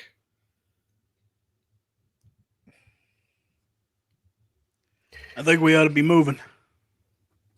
I start walking briskly. I start kind of a weak jog towards the main office facility further in. I walk casually, a bit slow behind them, dragging behind.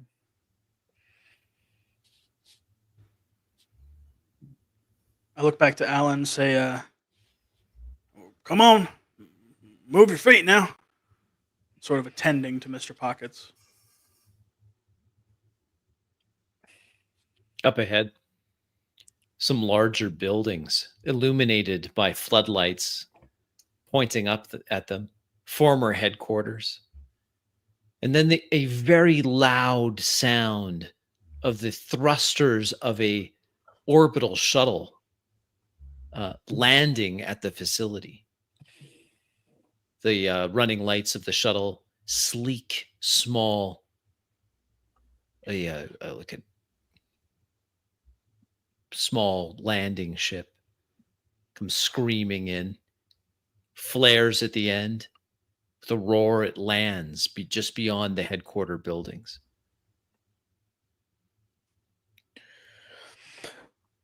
I run to catch up with the rest of the group. See, so more company coming in. I've slowed down to a walk, and I put my hands on my hips and just kind of look around. Just sigh deeply. Hopeless. I say, maybe you should get out of here, Alan. I turn back toward the destroyed truck. I say, ow. I hadn't thought that far yet. Just looking around. My eyes dance up and down on this large vessel. Turn to Frankie. Mr. Pockets, is that the ship that you were talking about? The one that we're here for? No, that ain't it, Red. How do you feel about commandeering it? It's Well, equal as any to take over, unless you know it's full of armed men sent to kill us. Which is probably the case.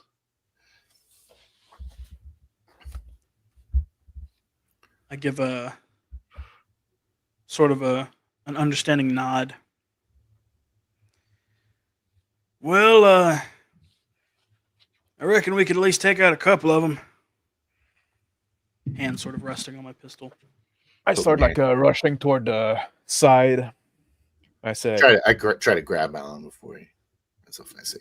Alan, let me and this idiot robot make a distraction. You get out of here. So no, Red. Like I'll, Frankie. I'll go get some. I'll go get some cover. And it's not worth it. It's not worth it.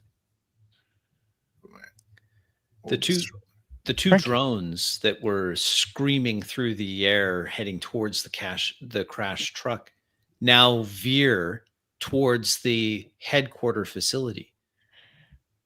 As they get over to where the landing pad is and this small vessel, they then just take overwatch positions above. Their floodlights bathing the ground, the perpetual twilight with a bright light, showing a meeting as a hatch opens on the smaller space-worthy craft. A man comes out, flanked by two others. Floating behind them, some crates. Crates are led forward by a fourth man. Meeting them on the tarmac is a group of others. The brilliant white of a clean, expensive, starched shirt reflects the light of the floodlights from above and the running lights from the ship. That man walks forward, his shoes brilliant, shining as he walks towards the lead man, a hand outstretched in greeting.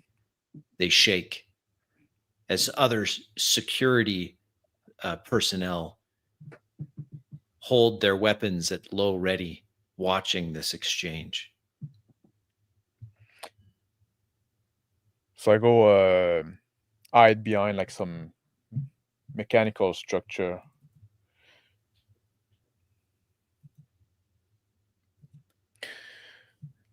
Success.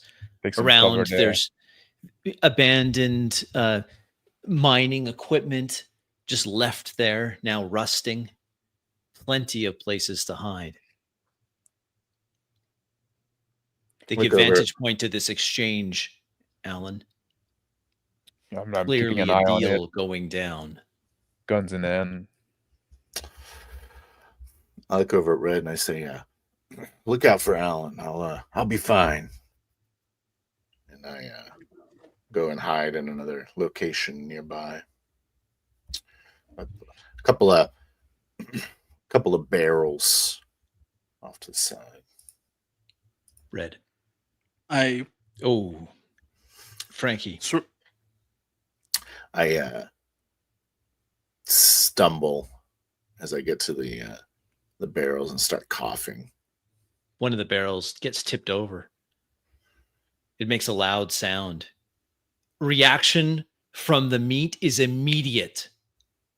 Guns come out, from both parties, pointing at one another. The man in the suit puts his hands up.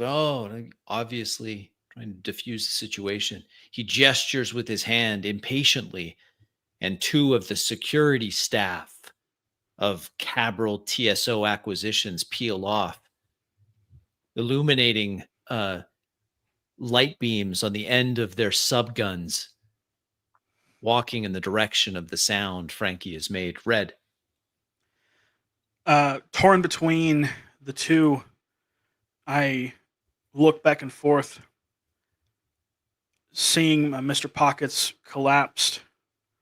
I quickly rush over to him, try to help him back up to his feet. Shove him away. I said, "Do what I said, Red. Go to Alan." And I walk off in the other direction with my hands up.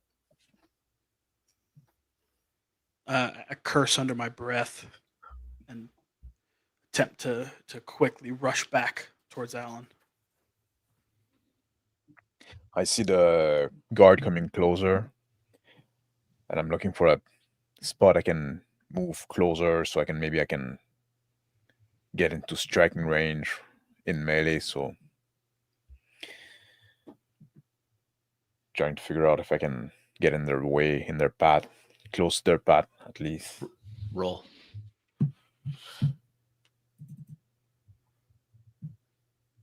Yeah. They will pass close, very close. At that distance, they will see, most likely, as their light beams play over Frankie's upstretched hands, they shout out, "You, on the ground, on the ground." Oh, it's just me. I get on my knees. They yell out instructions. My hands are like very close to Alan. I wait until to see if one of them is going to move forward.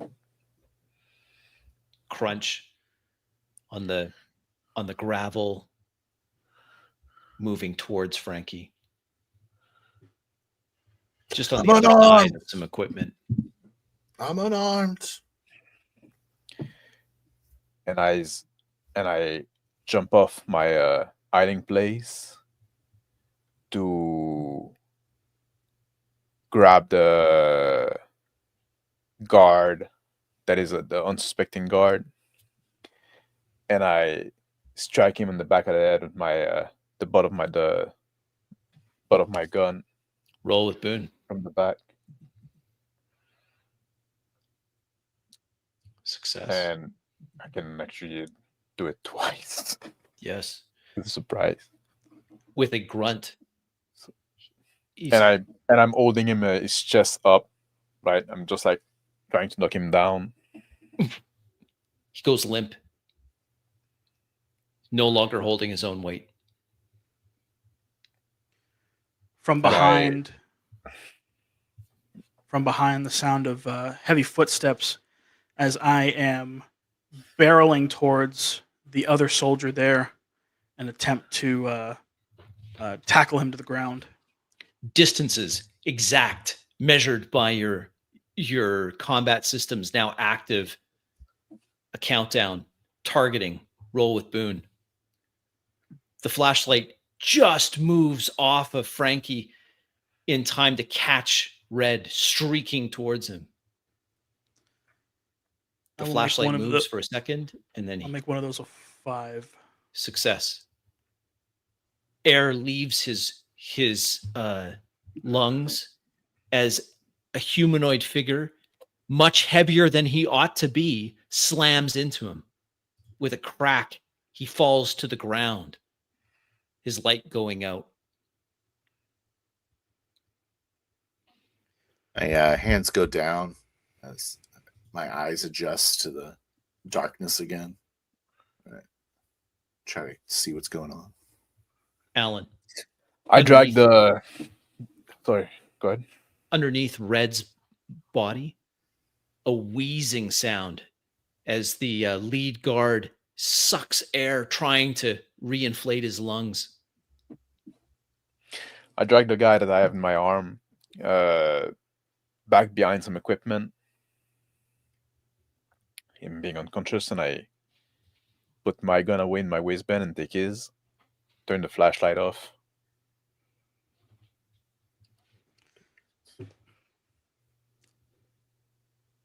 I scoot the sub gun away from the wheezing soldier, sort of hand on the back of his neck, pressing his face into the ground.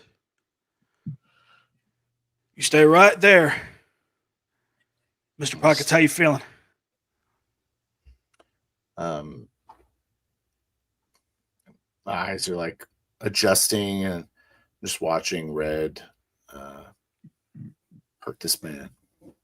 Going, thanks, Red. Frankie, as the eyes adjust, beyond in the floodlit space of this landing pad between the buildings of the former mining headquarters. A briefcase is opened by the guy in a suit. He shows the contents to the others as everyone else nervously swivels their head, their guns ready.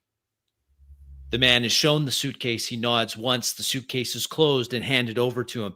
Immediately leaves his cargo, walks up into the spacecraft, and it starts whining as it spools up its thrusters ready to take off.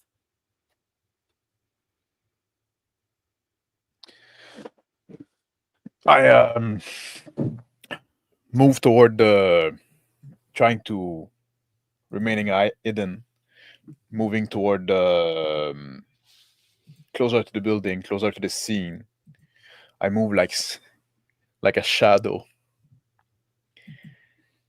and I go right next to the little building, and I looking at the man in the suit and the guy leaving with Guy the leaving, submachine gun in hand. rough character, tattoo visible under the bright lights. A notorious smuggling gang. The suit, expensive. His gold-plated watch reflects light from his expensive custom suit. Beautiful leather shoes. He turns on his heel, gestures impatiently for the security guards to take possession of the crates that were left as the gangsters make their way up the ramp onto their small, matte black shuttle. I head over, or I get up to my feet and move off to the left towards the small building that Alan was at originally to hide. I follow Mr. Pockets in tow, sort of keeping a keen eye on Alan's movements. Elusive as they are, skillful, I notice. A weak cry behind Red. It's the guard.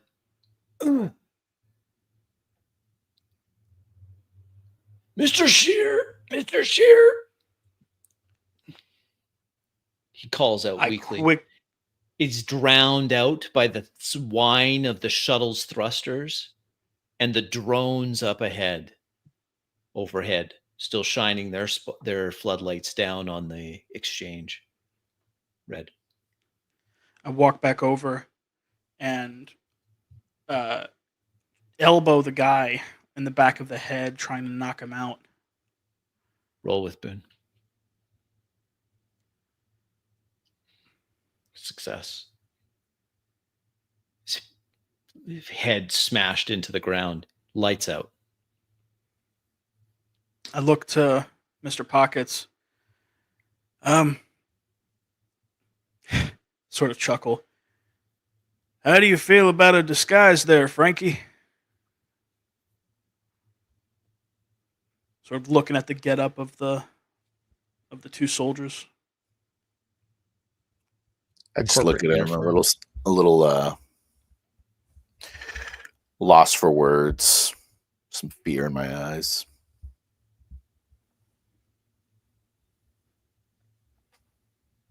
From my hiding spot, I just look at the scene, waiting for the shuttle to be gone, the other security guard to be busy with the crate.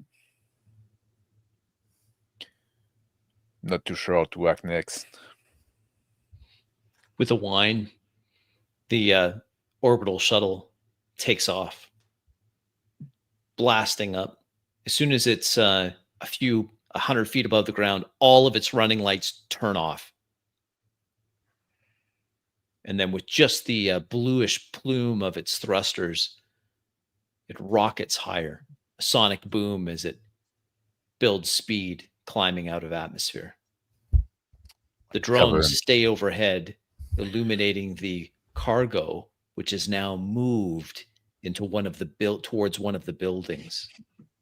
The suit also leaves, flanked by 2 security officers heading towards the main building.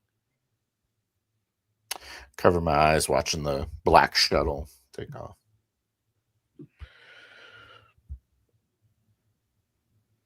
Have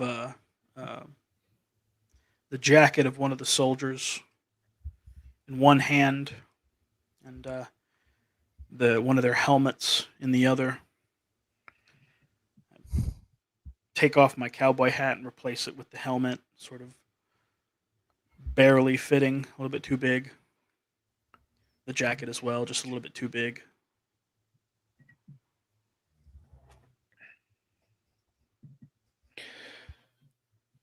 I move behind, back to now that the scene is clear, to where Frankie and Red would be, to see if they're okay. Spot Alan walking around to the back side of this building, and I head towards that corner to meet up with him.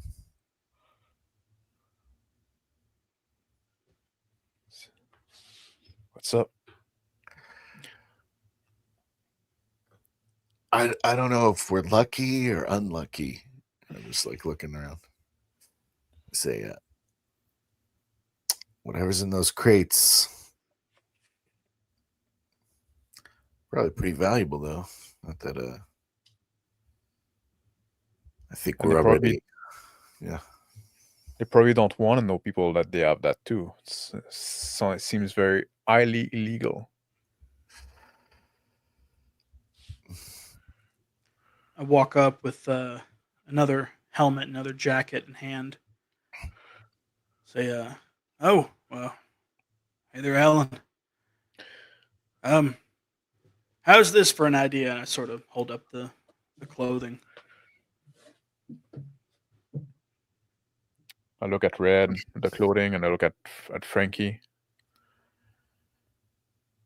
That could be an angle. I say, I hopefully that I don't know if they're putting the crates in the same place as the ship with the ident ship that we're after, but Oh, you think that might be like some collector item that they're gonna bring with the other collector item? you saying the crates are the collector item? Some smuggling gang that brought them over. It's either that or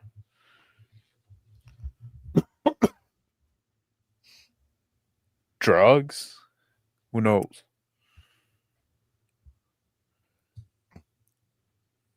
It just seems like a bunch of more reasons to kill us. So I don't. If they're not looking for us anymore, maybe this is our chance to get out of here.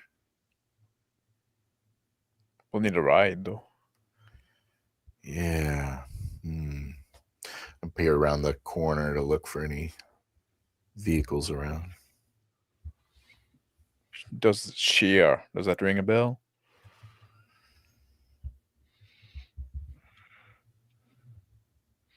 Shear? Yeah, that's the owner of Costa Shear. That's the owner of the TSO. That's the guy. Yeah, was that the guy in the suit? Did you hear a name or something? Yeah, they call him Mr. Shear. Tracks. I turn to Frankie and I say, "What wasn't that one feller yelling out Mr. Shear's name right before I whacked him on the back of the head?" Right. I guess you can kill without any problems. How, Red? He's not dead. Sort of look over to the still unmoving body. Some blood spreading out from underneath his head, which still lies motionless on the ground. He might be breathing. Well, Steer's the guy that owns the ship, Alan. So do we beat him up until he gives up the chip?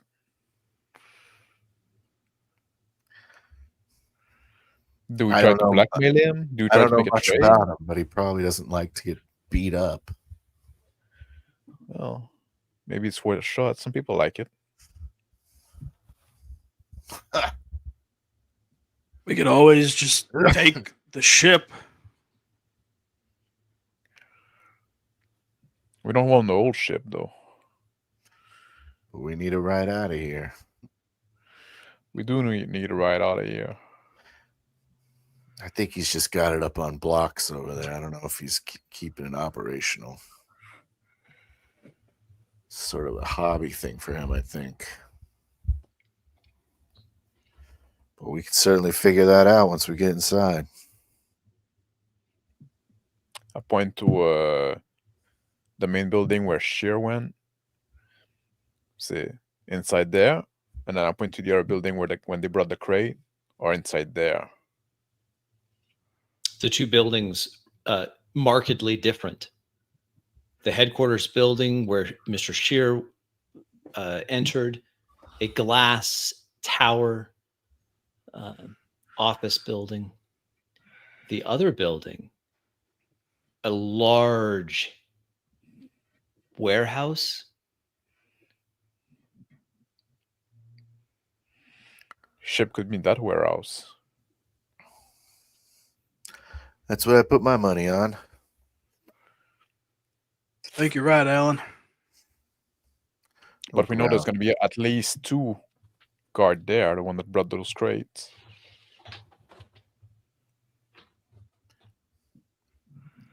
This is probably the worst time to be trying this operation we're on here.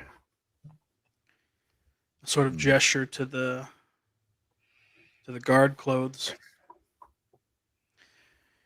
Well, we at least have a plan B or plan A. So why don't you like I look at the jacket and the Reds and I say, why don't you put that on, Frankie? Because they're not going to hire some 65-year-old guard with a bum leg. Just look at him. I lend the gun, the guard gun that I have in my hand to him. I say, blind them with the flashlight in their face. They won't notice your age. I'll sneak around to the back.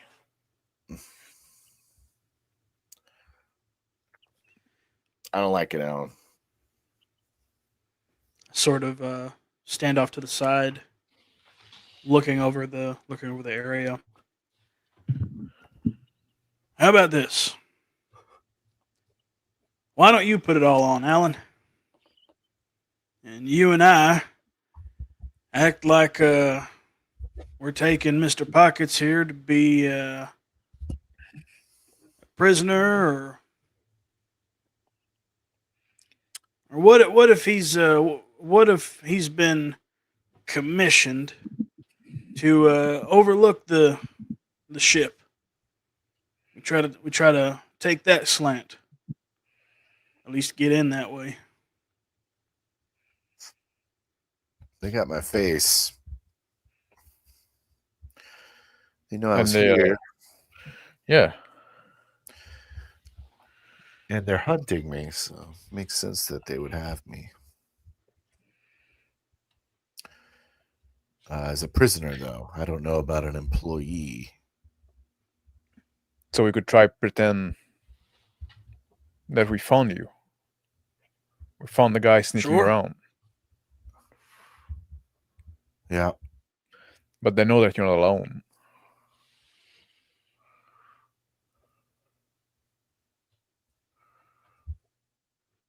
Yeah. You have your deck with you?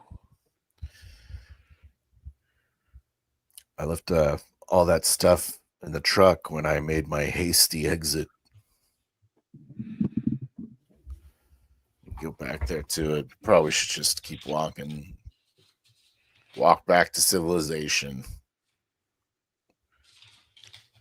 I dig around in my my leather satchel, pull out my data pad. Say, I got water. what?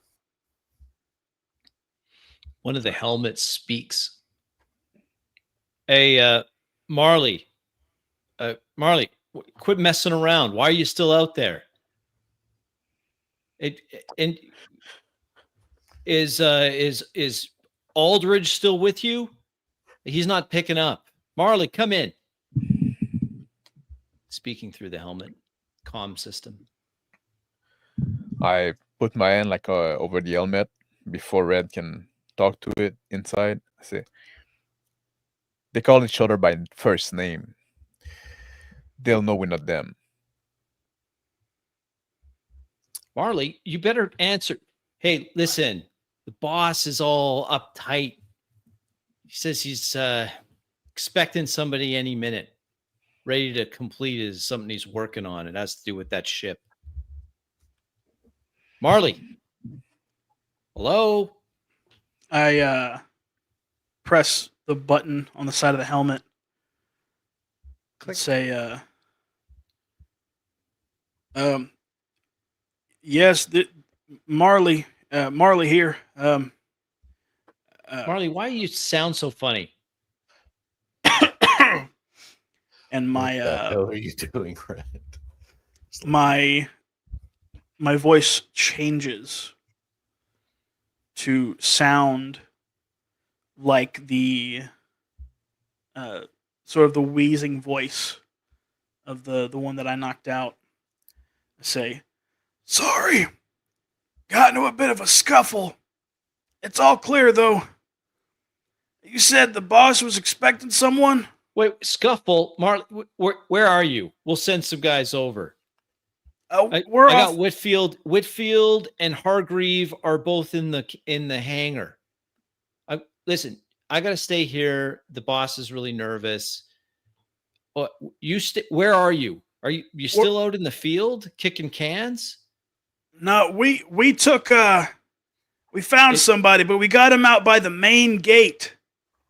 By the still active gate. Hold on. We got Penley over there. I'm gonna talk to Penley. We just need to run away, I think, at this point. Look it out. I got some water in the truck. I shouldn't have dragged you out here. I'm sorry. Should have. I think it's too late to run away now. Why? Click. Marley, Penley says there's nobody over there. There hasn't been any. There was some guys, some vagrant somewhere before. Boss said it was just some nobody, probably just trying to get an angle on some other sale, but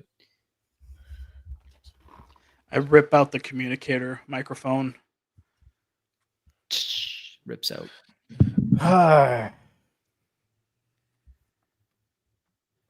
Well, we just keep sticking our nose in it, don't we? The sided chip ain't worth our lives. Alan, got to get out of here.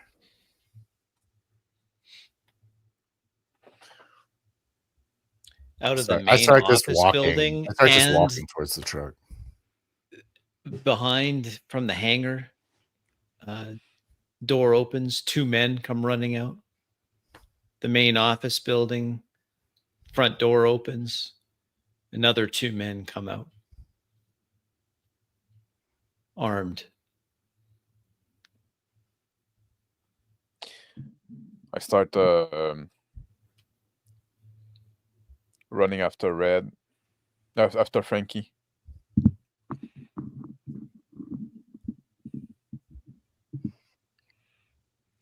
I follow Alan. You're right. I should have just called the guy. He probably got something. He's just got a collection. He doesn't care about the stupid item shit. It's a all my ideas. So stupid. Just like rub my head, berating myself. I put my hand on the Frankie's shoulder. I say, like, man, let's look about the blame like later on. Now we just need to get out of here.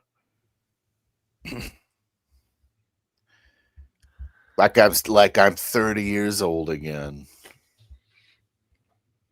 Just following, just heading over there. Start getting a little bit of a jog. Red. It's short-lived. That's my name gives me troubles. I sort of nod. Well, no one could fault you for trying, Mr. Pockets. But I do think it's probably best if we get out of here. There, a short distance ahead, the salvage drone lies in the road, discarded, and beyond it, the crumpled front end of the old salvage pickup, still sitting there, resting against the reinforced barrier.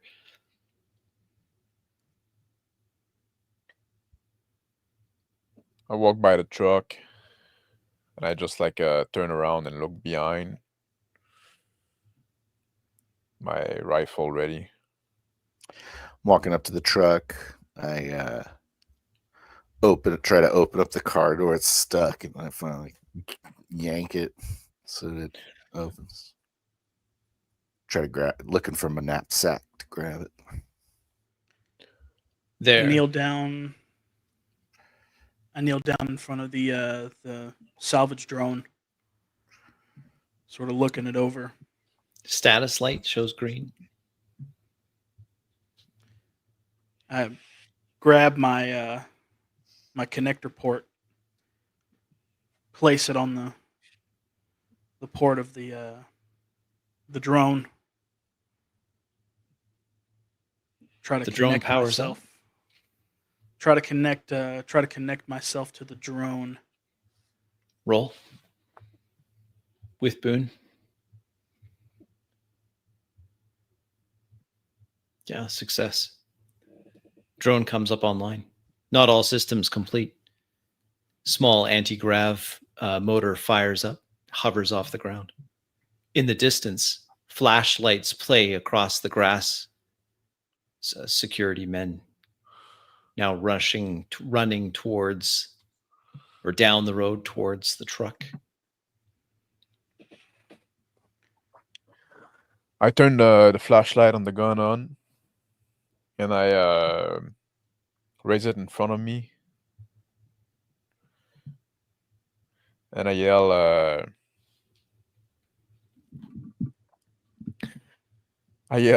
"This is and I look over to Red. Ariel, there's a truck here." My voice changing again, back to the sort of the wheezy sound. Matthew, yeah, man, it's in pretty rough shape. Hey, this drone seems to be malfunctioning. I can't get it off. Can't get it off more than a couple feet off the ground here, man.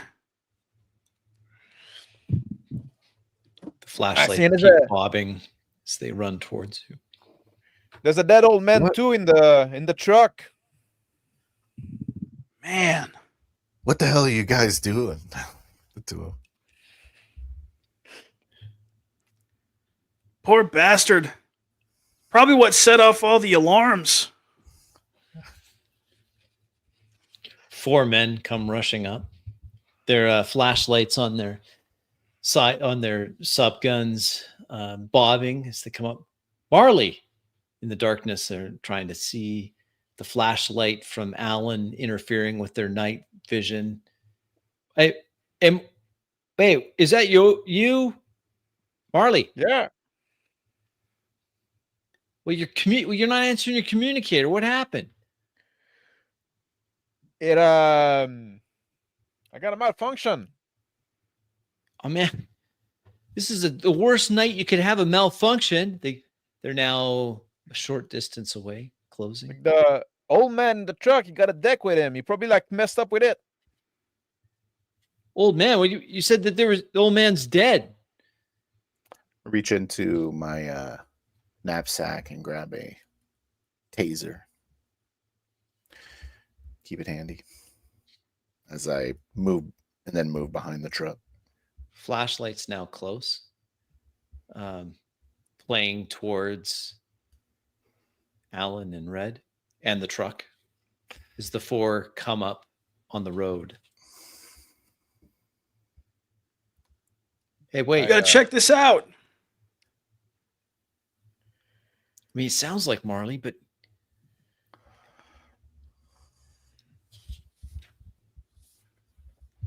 Alan. I start moving toward the side. Hey, where are you going? I'm checking around if there's no anybody else. Hey, is that truck? That's a truck from before. Yeah, where the boss got that. Yeah, he bought. I think it's the one that he sold him that ship. No, the boss is selling that ship to someone else tonight. Wait a second. There's movement in the truck. All the flashlights come up, playing in through the shattered windshield of the truck. He's moving. Ducks behind the truck. Red. He's not dead. Speaking in my normal voice, the pistol comes up and a series of shots is let off quickly, one after the other, into one of them.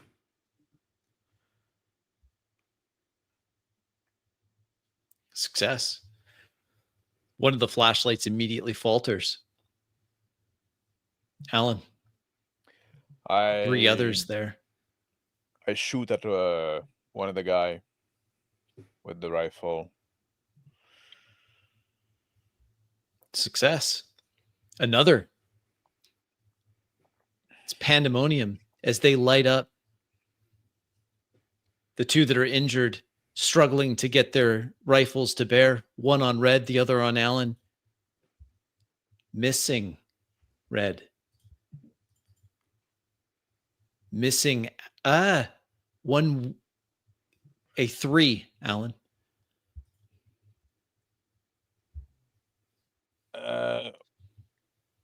Wait, no, I got a boon on that. A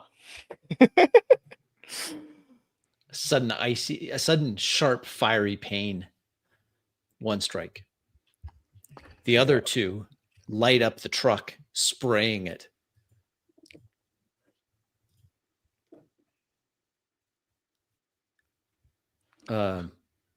Frankie, hiding behind the truck, showered by shrapnel as rounds rip into the truck. 1 strike. Roll armor. Oh, okay.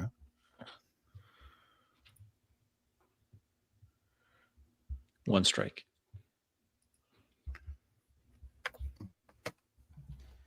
I spin around, aiming at the men who are riddling the truck with bullets.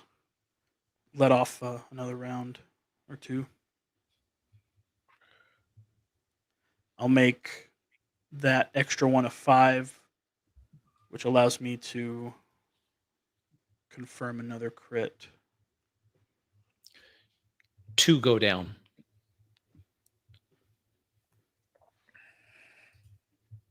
Alan. I check for anyone that's still moving and another shot. 2 wounded. The other 2, no, all of these security guards wounded. 2 of them just fell under Red's blazing fast shots.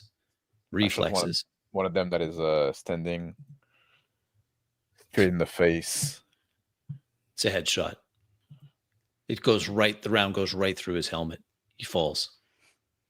The last of the 4 guards still alive. Yep.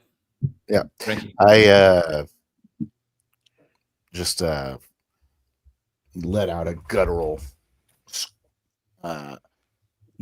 yell as I run towards this last guard with my taser.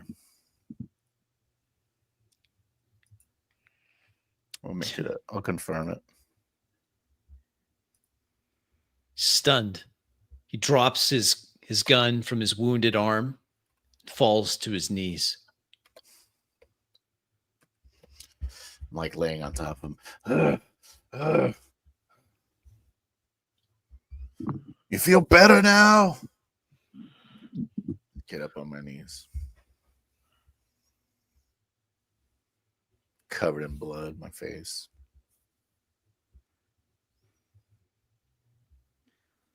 I walk over to Mr. Pockets.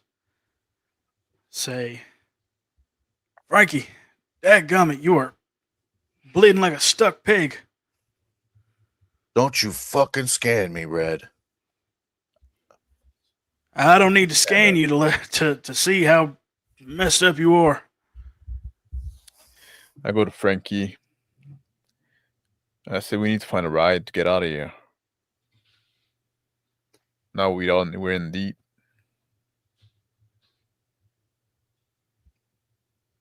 I look Maybe at him, like stand up slowly.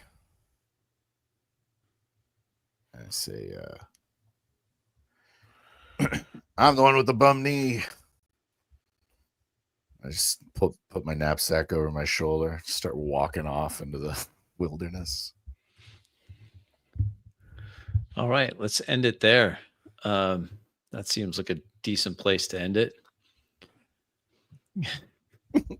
Yeah. When everything goes wrong. What the? All right. Yeah. Go ahead, Phil. What you think of I don't know what to think of it. I'll have to watch it. I felt like I was bucking a plan a bit, Crispy. Oh no, you do whatever. Okay. I have no plan.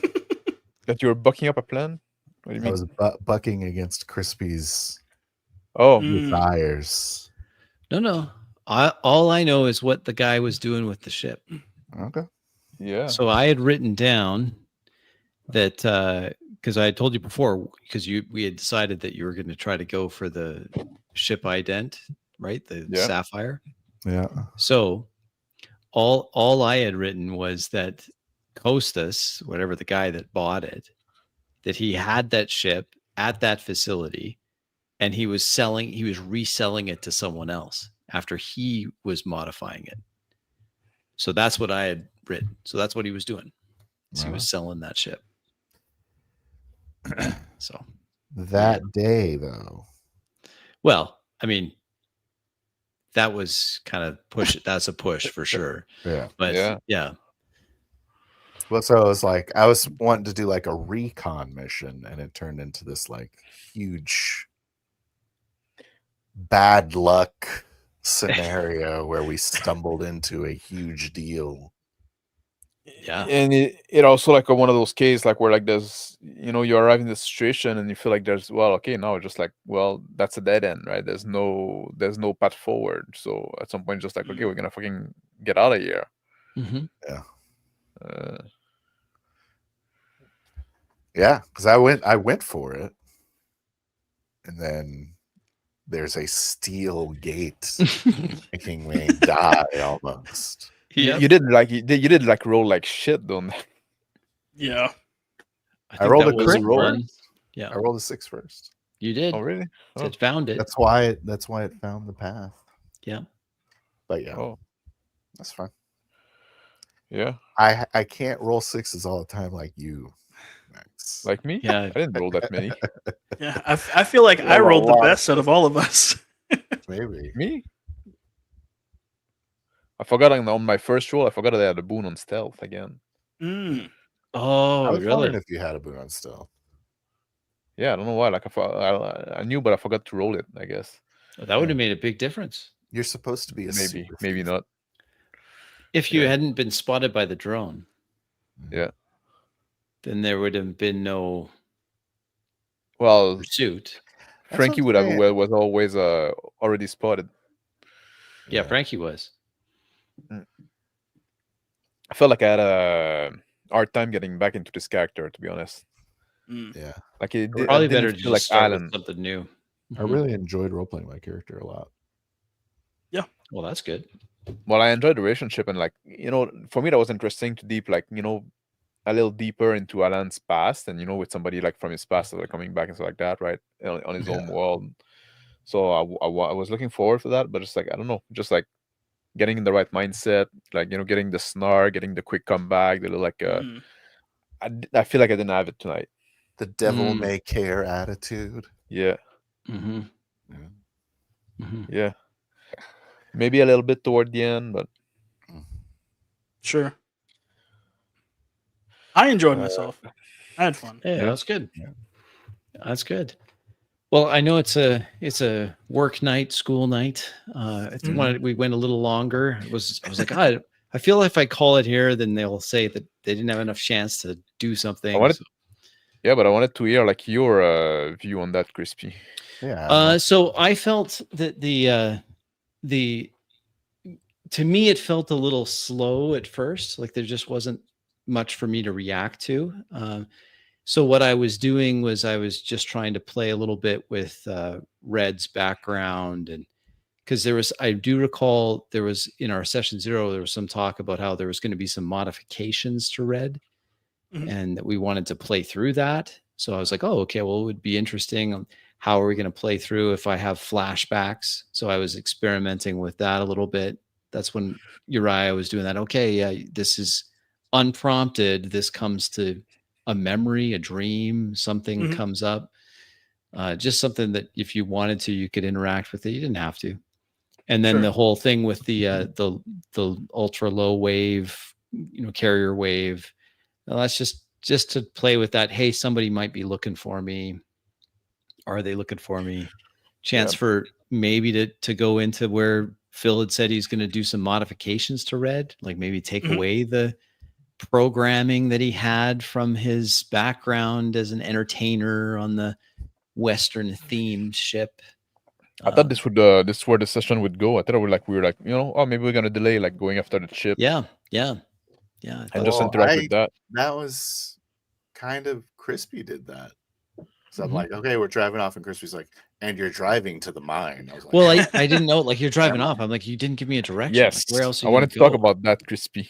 Yeah. So where do you go? We're just getting in the I don't truck. know. You're like Raya didn't describing say- Well, changes. the reason why I did that is because I heard anchoring statements from everybody, and so I was like, okay, Raya well, wasn't then- in the truck yet, and now Yeah, you suddenly were. you put him in the back. Yeah, Well, he jumped in the back. He got it. No, yeah. I said that I Okay. jumped in the back. Yeah, that was my. That's why I was like, okay, well, all right. But like there was encouraging statement for everywhere, but no stated direction. Mm. Yeah, and I was like, well, where are they going? I don't know where they're going. I'm like, they've That's why all at some done point I had to anchoring pick you up and movements. say like, or- Frankie, where are you taking us? Well, you were like changing the biome into nighttime. yeah, going from the cold, like the hot side to the cold But side. you did that before I said that I was going there. Oh, you should have just interrupted me. You should have said, no. I don't want to go this way. I'm going Decided either way. to do it. Well, I decided it made sense. So I was like, do I care that much? No. Yeah. Because you I did think- talk. You did talk about then to it- Alan it- about, hey, it- we're gonna get this. I But gotta then get there was this. part of me that's like, do I really want to flee the planet? Because we don't want to leave. We don't want to leave Tuck 5 like immediately. That we talked about that in session 0. Yes. So now I'm like, okay, well, we're just doing a recon mission. We're going to see. We're going to plan out this heist. Mm. And then it was like, you were like, it's got to happen tonight or it's never happening. It's like, Oh, I didn't feel that way. fucking, but- I guess it's happening. I don't know. Well, you came on the radio.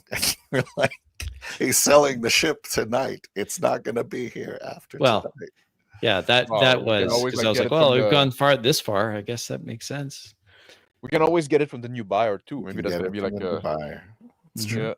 Well, and then I was like, my guy's not gonna for an ident chip. Yeah, I felt He rusty. has motivations. My guy has motivations. Did you Yeah. feel like my guy had motivations? I was trying to get them. Yeah. I'm not sure what they were. Good. I'm glad for that. That's what I want. It's like I don't know what he wants. I don't know, like also like like I'm not clear. Like you said, like let's walk back to civilization. Like what is it like? Are you gonna fucking walk for like 2 days, like in the cold in the night? Yeah. How far are we? Like I got my bag. yeah. I was confused And when you just said, water. no, I got water. I'm like, what? Because I was going to pull out my data pad and give it to Frankie because he didn't have his. Water in the truck because you want to walk. Mm. So where were you going to What go is the data pad? before I fast forwarded you? Where were you going to go in the truck? I'm just curious. To another place. Just that to another. because I had just turned off the tracker signal. So I was like, we have to get out of this place because they probably know Yep. where we are. Okay. So I was like, okay, well, we'll go over here. But Yeah, then because we I should have assumed just. I I had should. That somewhere was to my mistake. I should have just left it there at that. that because you like just we talked drive about getting to- the ident chip, let me but we drive also the we talked about like getting the ident chip, but like that's something we want to do like pretty soon. But also like we also wanted to spend time on Tux, so like you could have Mhm. waited another session or two, right? Just like there was no Mhm. no rushing there. We could have played with like a Red's thing, right? Just like okay, That's what I was thinking. That's why I wanted us to do like Yeah. the recon mission. Because I was Yeah. like, this is kind of both. It satisfies Crispy's needs. What are my needs? You need that action, man. I do. I want motion. I want You're like, things there's going. a thing to do, and you're doing it. I'm like, I'm doing it. I promise. Yeah. Crispy. So you felt like you were railroaded on this, is what you're saying? I don't know.